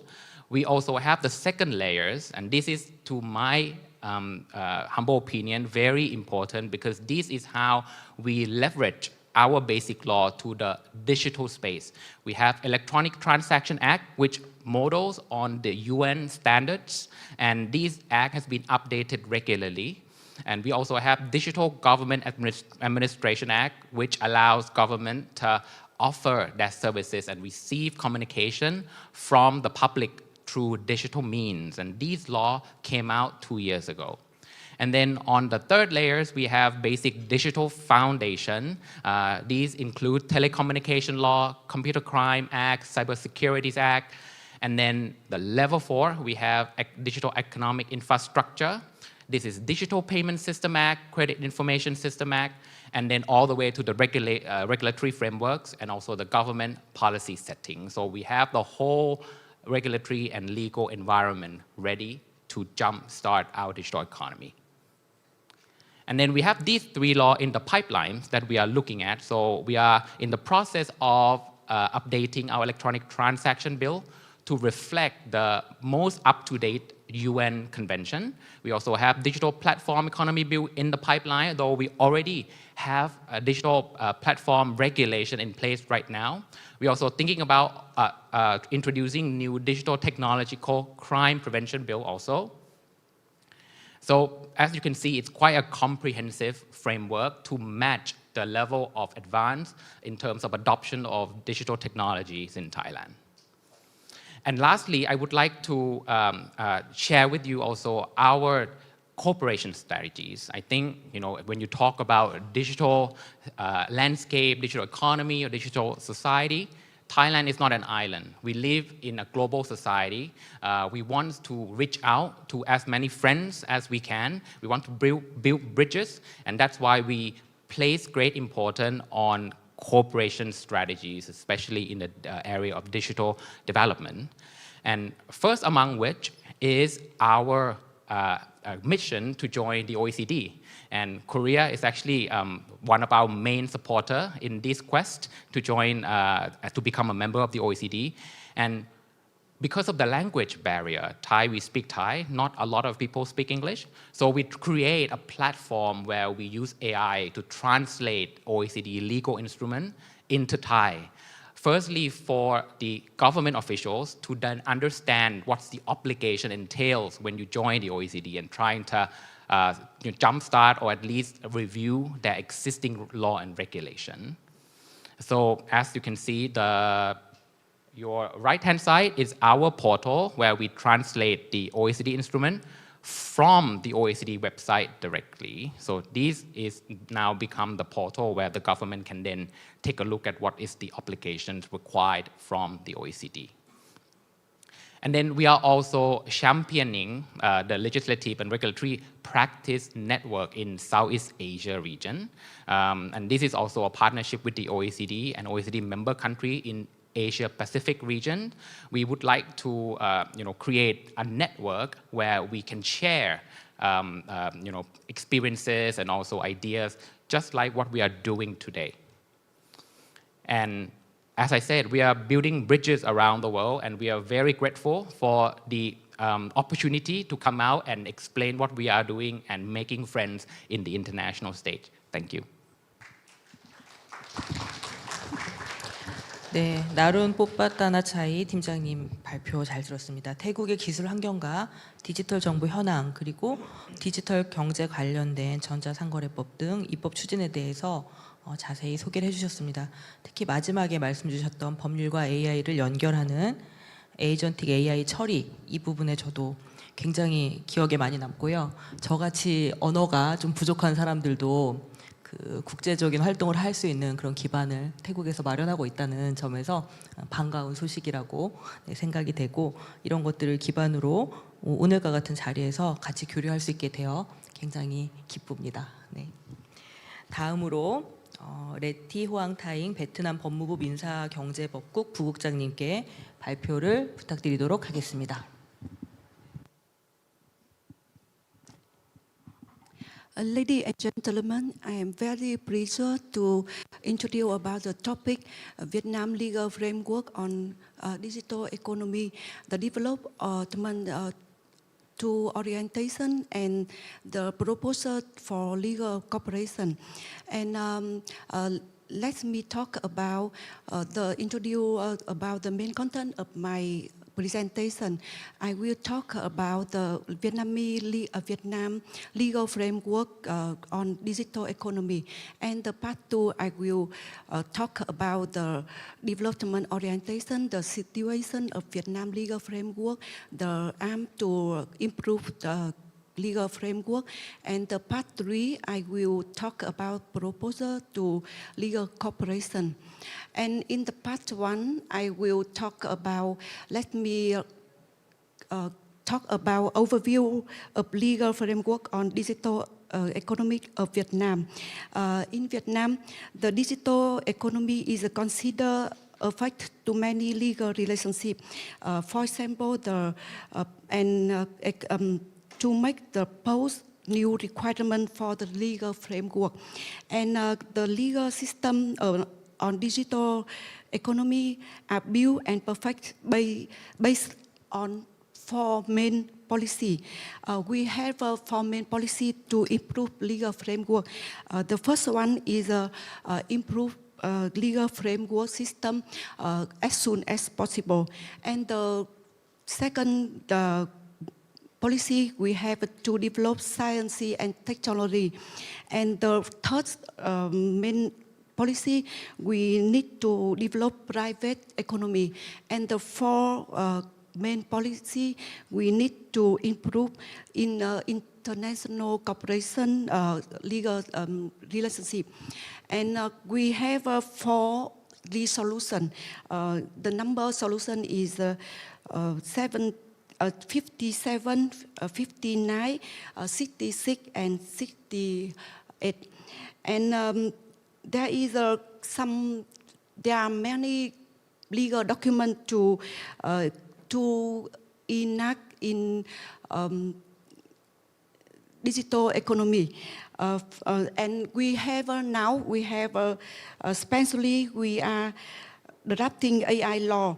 And this law, we creating the legal framework on AI application. We separate the 4 levels of AI risk, and manager follow the manager risk. And we try to protect the human rights and promote the social economic development. And next slide, I will talk about the legal framework on digital economy. We have a law on science, technology, and innovation. We have a law on digital technology industry. We have a law on electronic transaction. We have a law on cyber security and law on personal data protection. And we also have a degree of government on e-commerce. Besides that, we have a civic code, law on commercial, law on consumer protection, law on data. And in Vietnam, the government also have some resolution and some degree to require about to regulation about sandbox on science, on innovation, and in some detail area. You can see we have the sandbox on pilot on digital asset market, and we have the degree on testing mechanism with controlling banking sector. And how about the developed orientation of Vietnam? Let me talk about this chart.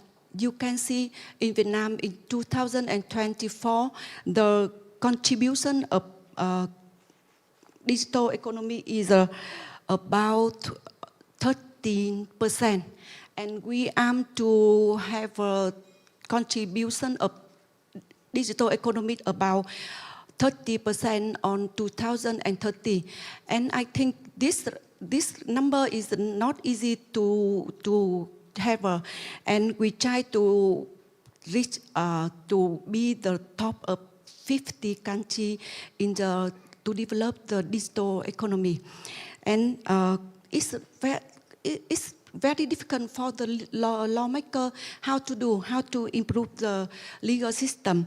And we try to define some issue.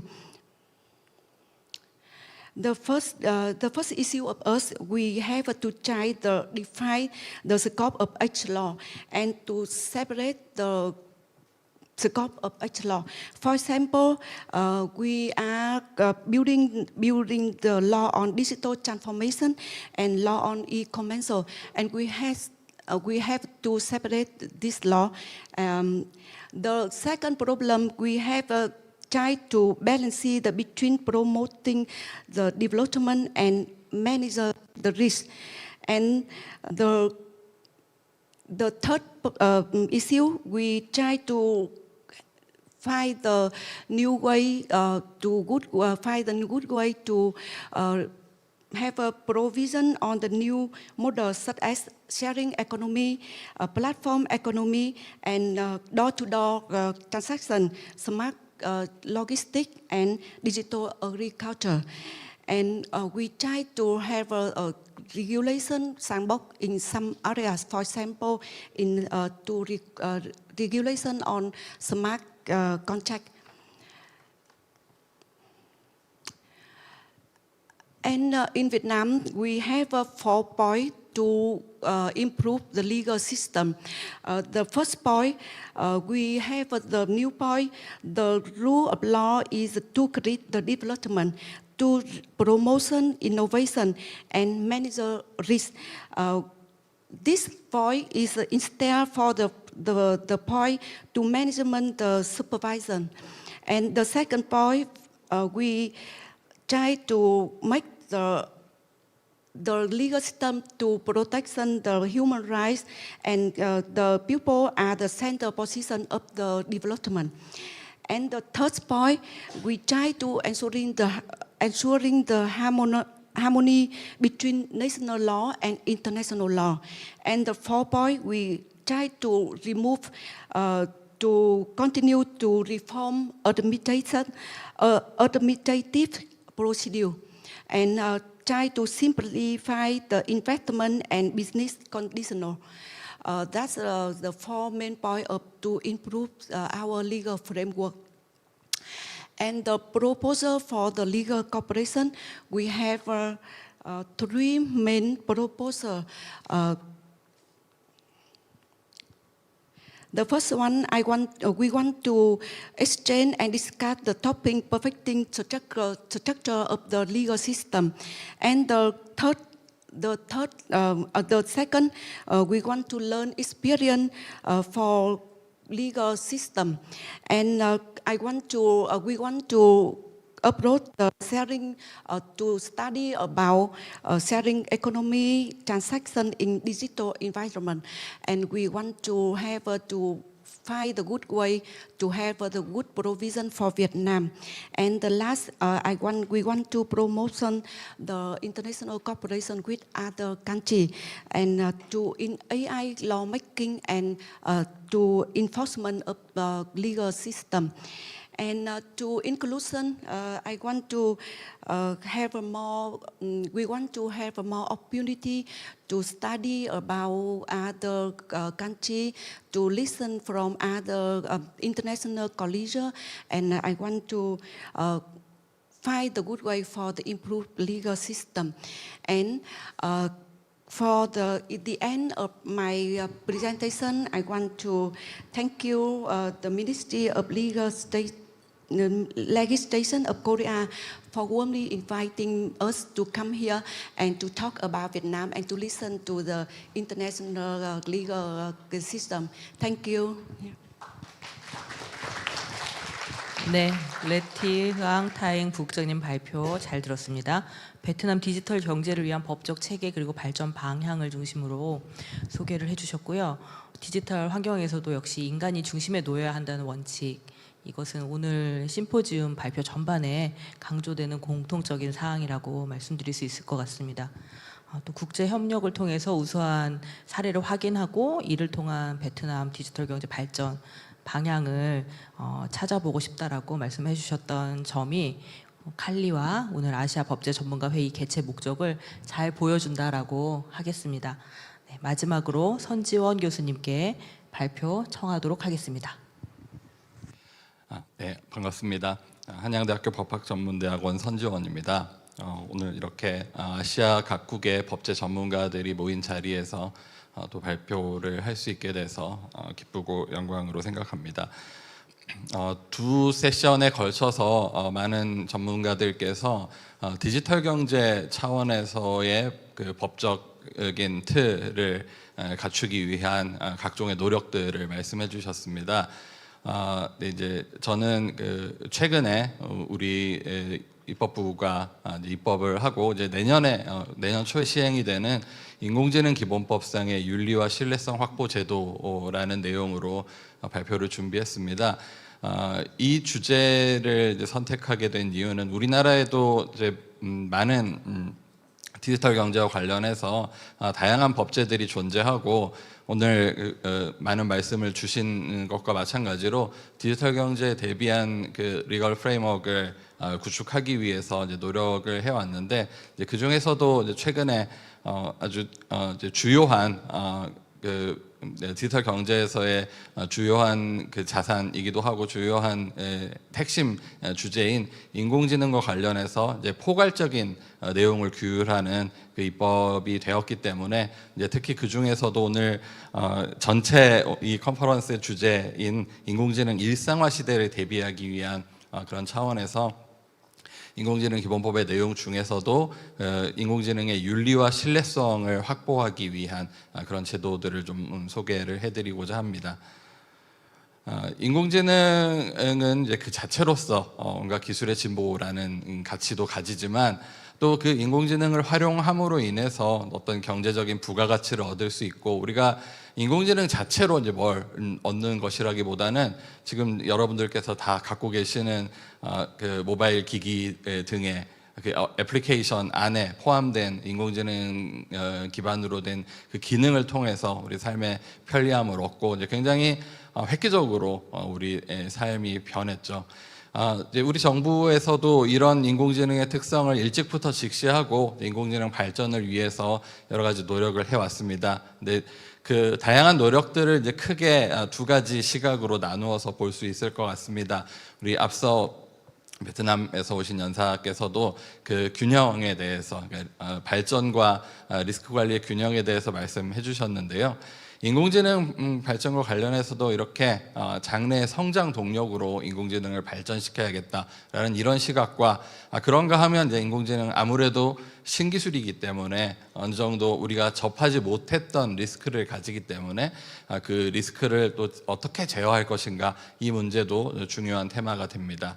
그래서 이제 우리 정부는 두 가지의 시각에서 모두 여러 가지 노력들을 해왔는데요. 일단은 이제 첫 번째 시각, 즉 인공지능이 산업 발전의 동력이다라는 시각에서 2019년에 인공지능 국가 전략, 그 이전에도 여러 가지 전략들이 있었습니다만 이제 최근에 그 주요한 전략들은 인공지능 국가 전략이라는 것이 있었고, 그리고 2020년에 우리 20세기 초에 세계 대공황을 극복하기 위해서 이제 여러 가지 그 국가 주도의 사업을 함으로써 이런 경기 침체를 극복하려고 했던 그런 이제 뉴딜이라는 그런 노력과 유사하게 그 당시에 코로나 팬데믹으로 인해 침체된 그 경기를 회복하기 위해서 이런 디지털 경제 부문에서도 정부가 이제 주도를 해서 뭔가 그 경기를 붐업하겠다라는 내용의 그 한국판 뉴딜 종합계획 중에서도 이제 디지털 뉴딜이라는 것이 있었습니다. 그 이후에도 국가 AI 위원회를 출범시키고 여러 가지 이제 프로젝트들을 발전을 시켰고요. 규제 측면에서도 규제 샌드박스 샌드박스를 각 분야에 지금 한 9개 정도 분야에 규제 샌드박스가 도입이 돼 있는데 각 분야에서 규제 샌드박스를 도입함으로써 이제 좀 뭔가 신기술을 가진 사업자들이 규제에 얽매이지 않고 좀 발전을 할 수 있도록 하는 기반을 마련을 했습니다. 그리고 인공지능과 관련한 이제 법제도들도 좀 정비를 하기 위한 여러 가지 로드맵들을 이제 밝혔고, 그리고 물리적 기반을 조성하기 위해서 뭔가 이제 테스트베드로 작동할 수 있는 그런 산업 기반들, 또 산업 특구들, 이런 것들을 조성하기 위한 이런 노력들과 또 법제 정비들, 이런 것들도 이루어졌습니다. 두 번째 시각에서 보자면 일단 뭐 가장 눈에 띄는 것이 2020년 말에 우리 정부 차원에서의 인공지능 윤리 원칙을 발표를 합니다. 그런데 이제 사실 이전 2020년에 그 사람이 중심이 되는 인공지능 윤리 기준이라는 정부 차원의 윤리 원칙 이전에 좀 살펴봐야 될 것이 2018년, 2019년에 좀 전 세계적으로 이런 인공지능 윤리에 대한 논의가 있었습니다. 뭐 유럽연합은 물론이고 OECD 차원에서도 인공지능에 대한 레코멘데이션을 발표를 했고, 또 유네스코 차원에서도 인공지능 윤리에 대한 어떤 레코멘데이션을 발표를 했습니다. 이 논의 과정에 우리 정부도 굉장히 적극적으로 참여를 했고, 이제 그런 내용들을 참고하고, OECD는 아무래도 경제 발전을 위한 차원에서 인공지능 윤리에 접근을 했고, 유네스코는 이제 인류의 가치를 지키기 위한 그런 차원에서 인공지능 윤리에 접근을 했죠. 그 이후에 이제 2020년에 이제 포괄적인 인공지능 윤리 기준 이후에 이제 분야별로 글쓰기 영역이라든가 챗봇 서비스라든가 금융, 국방, 교육, 이런 각 분야별로 이제 세부적인 인공지능 윤리 기준을 마련을 하려고, 그리고 어떤 이제 실행 지침 같은 것들을 마련을 하려고 노력을 합니다. 왜냐하면 앞서 말씀드렸다시피 인공지능은 하나의 이제 범용 기술이지 그게 실제로 작동되는 방식은 각 영역에서의 이제 애플리케이션들마다 다르기 때문에 이런 그 개별적인 노력들을 해왔습니다. 그리고 이제 이런 노력들을 거쳐서 어느 날 하루 아침에 이렇게 인공지능 기본법이 만들어진 것이 아니라 이런 정책적인 노력들, 그리고 많은 논의들을 거쳐서 올해 초에 인공지능 기본법이 입법부를 통과를 했고, 내년 1월 22일부터 이제 시행될 예정입니다. 인공지능 기본법은 제 발표의 주제는 이런 윤리와 신뢰지만, 윤리와 신뢰에만 초점을 맞춘 것이 아니라 인공지능을 가지고 우리가 이제 장래의 성장 동력으로 발전을 해야 되기 때문에 그 발전을 위한 좀 기반을 조성하고 인공지능과 관련한 산업들을 이제 어떻게 지원할 것인지 그런 내용들을 또 이제 상당수 담고 있습니다. 오늘 뭐 시간 관계상 그 내용들을 다 소개해드릴 수는 없기 때문에 이제 윤리와 신뢰에 관련한 내용들을 이제 간단히 소개해드리겠습니다. 일단 기본적으로 이런 인공지능 리스크를 제어하기 위한 접근법은 고영향 기반의 접근법입니다. 유럽연합의 마찬가지, 우리나라와 마찬가지로 포괄적인 이런 인공지능에 대한 일반법을 유럽연합도 얼마 전에 입법을 했습니다. AI 액트라는 이제 별칭으로 이렇게 이제 불리고 있는데요. 유럽연합의 AI 액트는 리스크 기반의 접근을 하고 있습니다. 어떤 인공지능 애플리케이션의 인공지능 시스템의 사용이 리스크를 가질 텐데 그 리스크의 정도에 따라서 규제의 정도를 달리하는 이런 접근법을 가지고 있습니다. 우리나라 인공지능 기본법의 접근법은 그런 리스크 기반의 접근법보다 좀 더 포괄적이고 뭔가 이런 그 전체적인 인공지능의 사용 모습을 바라보는 그런 식의 접근법입니다. 즉 특정 영역에서 인공지능을 사용할 경우에 그것은 이제 고영향의 인공지능이다라고 설정을 하고, 그 고영향 인공지능에 대해서 고영향 인공지능을 공급하는 사업자들에 대해서 일정한 의무를 부과하거나 혹은 일정한 권고를 하는 방식입니다.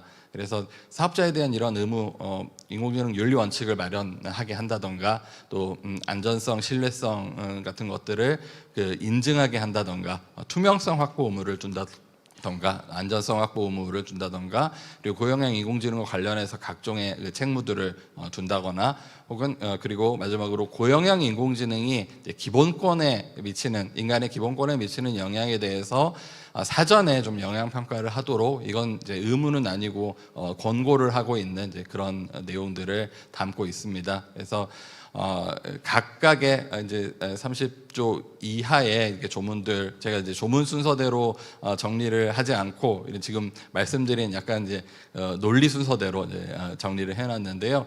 이제 각각의 그 조문들의 내용은 사실 그 제 발표 자료를 참고하시면 될 것 같습니다. 시간 관계상 그 내용들을 다 일일이 말씀드리기는 어려울 것 같고요. 그래서 이제 결과적으로 인공지능 관련해서 인공지능의 수용이 그냥 인공지능이라는 단일한 기술 하나를 우리가 받아들이는 것이다. 이게 아니라 인공지능의 여러 분야에서 인공지능 수용을 통해서 다양한 변화가 일어나고 그 변화가 우리 사회와 우리 삶을 발전시킬 가능성이 높지만 또 어느 정도 리스크를 가진다는 이제 그런 관점을 가지고 좀 균형 있게 또 여러 사회 공동체의 당사자들, 사회 공동체의 주체들, 즉 뭐 사업자들과 인공지능 이용자들과 또 정책 위반자들 그리고 이제 저 같은 연구자들이 원활한 커뮤니케이션을 하면서 이제 이런 인공지능과 관련한 문제들을 풀어나가는 그런 해법을 생각해 볼 수 있을 것 같습니다. 네, 이상으로 발표 마치겠습니다. 감사합니다. 네, 감사합니다. 전지현 교수님께서는 우리나라의 인공지능 기본법 제정 전후를 비교해서 설명을 해주셨고 기본법 제정과 관련해서 윤리와 신뢰 확보를 위한 다양한 방안을 소개를 해주셨습니다. 특히 뭐 유럽연합의 경우에는 리스크를 기반으로 하고 있는데 반해서 우리나라 AI법은 고용량의 인공지능을 공급하는 사업자에 대한 다양한 책무를 부여하고 있다는 점, 이런 차이점이 있다는 것을 중심으로 설명을 해주셨고 한마디로 정의하자면 균형을 잡는 것이 중요하다라고 요약해 주셨습니다. 이렇게 5분의 발표를 모두 청해 들었습니다. 혹시 발표자 5분께서 서로의 발표에 대해서 질문이 있으시면 질문해 주시면 감사하겠습니다. 네, 성 교수님. 예, 저 이제 발표를 들으면서 이제 사실 다양한 국가들의 이제 법제들의 이제 내용을 알 수 있었고 또 이제 추가로 좀 궁금한 점이 생겨서 그 캄보디아에서 오신 연사님께 좀 질문을 드리고 싶습니다. 제가 data governance is essential for digital economics. So I have a big curiosity about policies for data as economic values in various countries. You referred to the data governance policy. So it would be great if you explain the outline of your data governance policy. For example, Korea has a Data Industry Act as well as Data Protection Act. Through this act, we seek to protect data value as asset. So please explain your outline about your country. Thank you very much for your question. Let me explain the concept of data, how we discuss. So in our draft law on digital government, and also the draft policy on data governance, we consider data as asset. So if the two document was adopted, data will consider as asset. Okay. So how we plan to regulate the data in our discussion stage on the policy and regulatory development. So we try to divide the data into different categories, right? The open data, the confidential data, and top secret data. So the classification and criteria of each section will be develop detail in the our regulatory framework. And currently, we got the support from the Korean government to prepare our data management framework. Okay.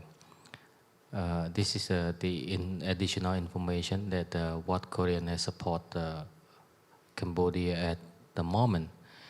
As for the personal data protection, the way how we structures our law, so we will separate between the data that are controlled by the industry and the data that are controlled by the government. So our personal data protection law cover only data controller and data processor in the private sectors, and where the data controller and data processors in the public sector will be governed by a separate legislation.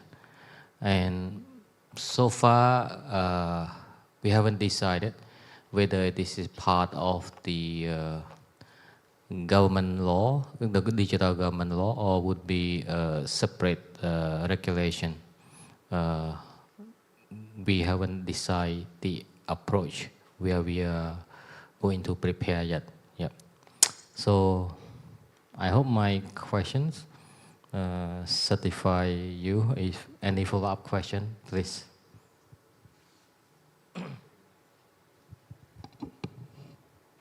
데이터를 자산으로 볼 것인지 아니면 보호의 대상으로 볼 것인지에 대해서 질문해 주셨고, 거기에 대해서 지금 캄보디아의 경우에는 이제 자산으로 보고 있고, 이것에 관련해서 뒷받침하는 다양한 정책들과 법제를 마련하고 있다라고 답변 주셨습니다.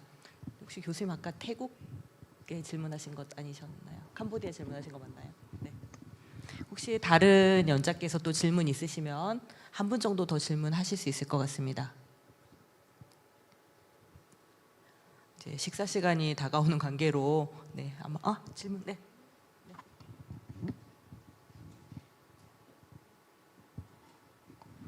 May I have a question with my colleague from Thailand?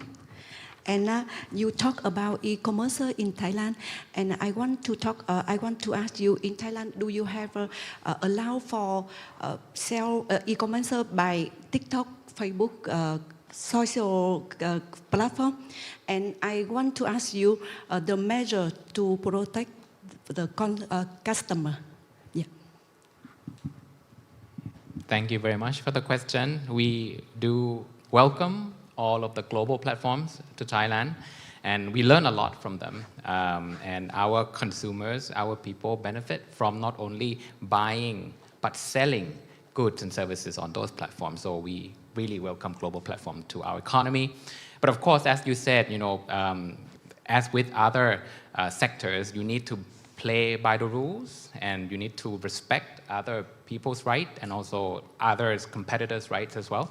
So in Thailand, we have a framework called the Digital Platform Royal Decree, and it is still at the moment a subordinate law under the Electronic Transaction Act, and that law required all of the platforms to report, to register basically with the responsible government agency.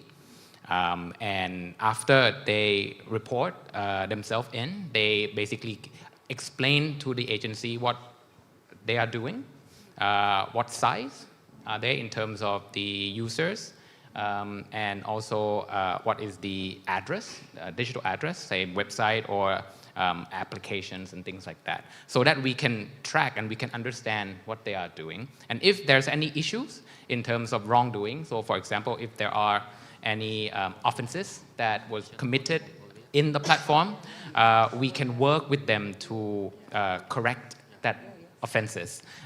We could ask the platform to take down, under certain circumstances, listings that are not, by the law.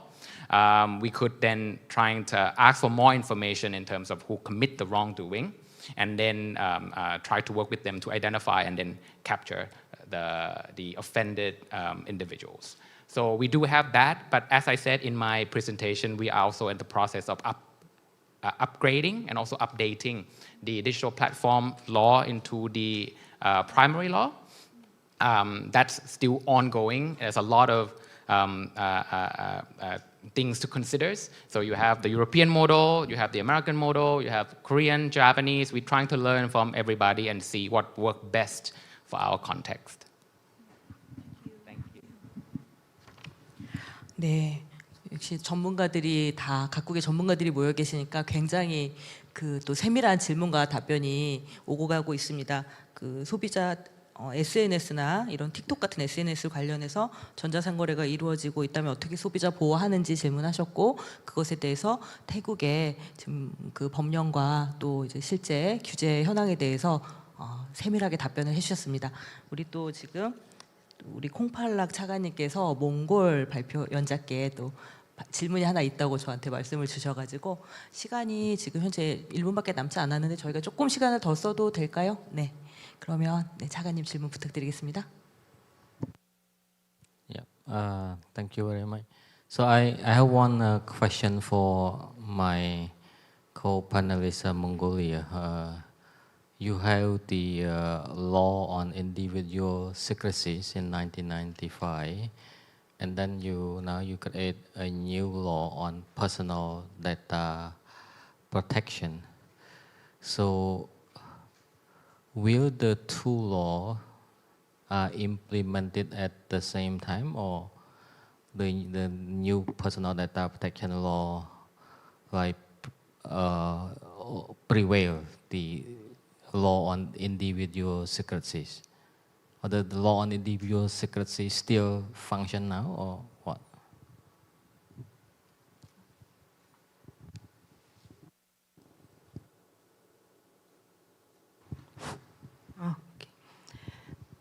In 1995, this is the old law, the secrecy of personal law. It was old law. Now, the new law is 2021 adopted law on personal data, and it's entered into force 2023. It's new law, and just only 2 years since adopted this new law.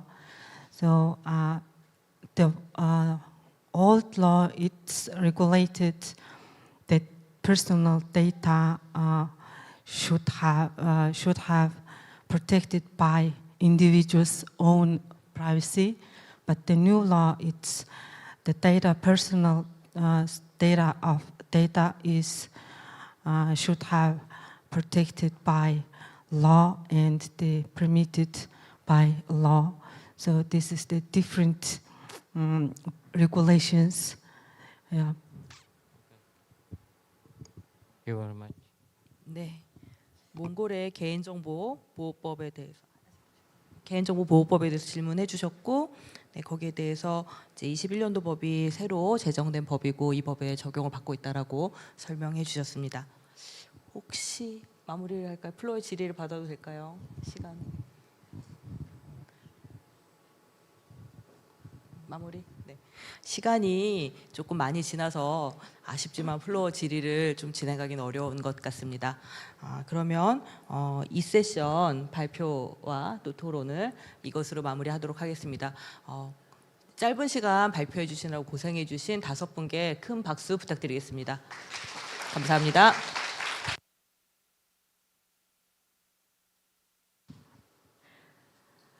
네, 고맙습니다. 이것으로 세션 2 이제 마무리하겠습니다. 우리 함께 해주신 우리 좌장님과 패널리스트 분들께 여러분 다시 한번 뜨거운 박수 보내주시는 건 어떨까요?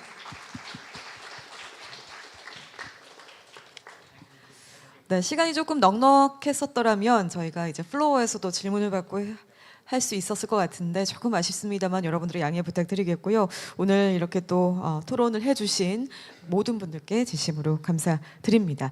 자, 이것으로 오늘 준비된 회의의 모든 프로그램이 이제 마무리가 됐습니다. 오늘 이 자리 계속해서 말씀을 드리고 있습니다만 아시아 각국의 이 경험과 또 지혜를 함께 나누면서 성장할 수 있는 그런 뜻깊은 시간으로 채워졌기를 바라겠습니다. 온라인으로 끝까지 함께 해주신 여러분들께도 다시 한번 감사드리고요. 현장에 귀한 발걸음 해주신 여러분 진심으로 고맙습니다. 저희 내년도 또 회의에서 또 좋은 모습으로 뵙기를 기대합니다. 참석자분들께는요, 저희 화면에 띄어진 QR코드 또 나오고 있는데요. 만족도 조사를 다시 한 번 더 참여해 주시라고 좀 요청을 드립니다. 이 만족도 조사를 바탕으로 더 나은 모습으로 다음 회의 때 여러분들께 인사드리기 위함이니까요. 지금 온라인으로 보고 계시는 분들도 함께 해주시면 좋을 것 같습니다. 네, 현장에 계시는 분들 꼭 참여해 주시기를 부탁드리겠습니다. 자, 이것으로 제13회 아시아 법제 전문가 회의 앨리스 이제 모두 마치겠습니다. 참고로 지금 시각이 6시 4분을 가리키고 있는데요. 6시 10분부터는 저희 또 옆 방에서 우리 VIP 분들 또 만찬이 이어질 예정이니까 이 점 참고해 주시고 함께 해주시면 고맙겠습니다. 다시 한번 오늘 오후 내내 이어진 이 뜻깊은 논의의 장에 끝까지 함께 해주신 모든 분들께 진심으로 감사드립니다. 이것으로 오늘 행사 마치도록 하겠습니다. 지금까지 진행의 아나운서 김연진이었습니다. 함께 해주신 여러분 고맙습니다.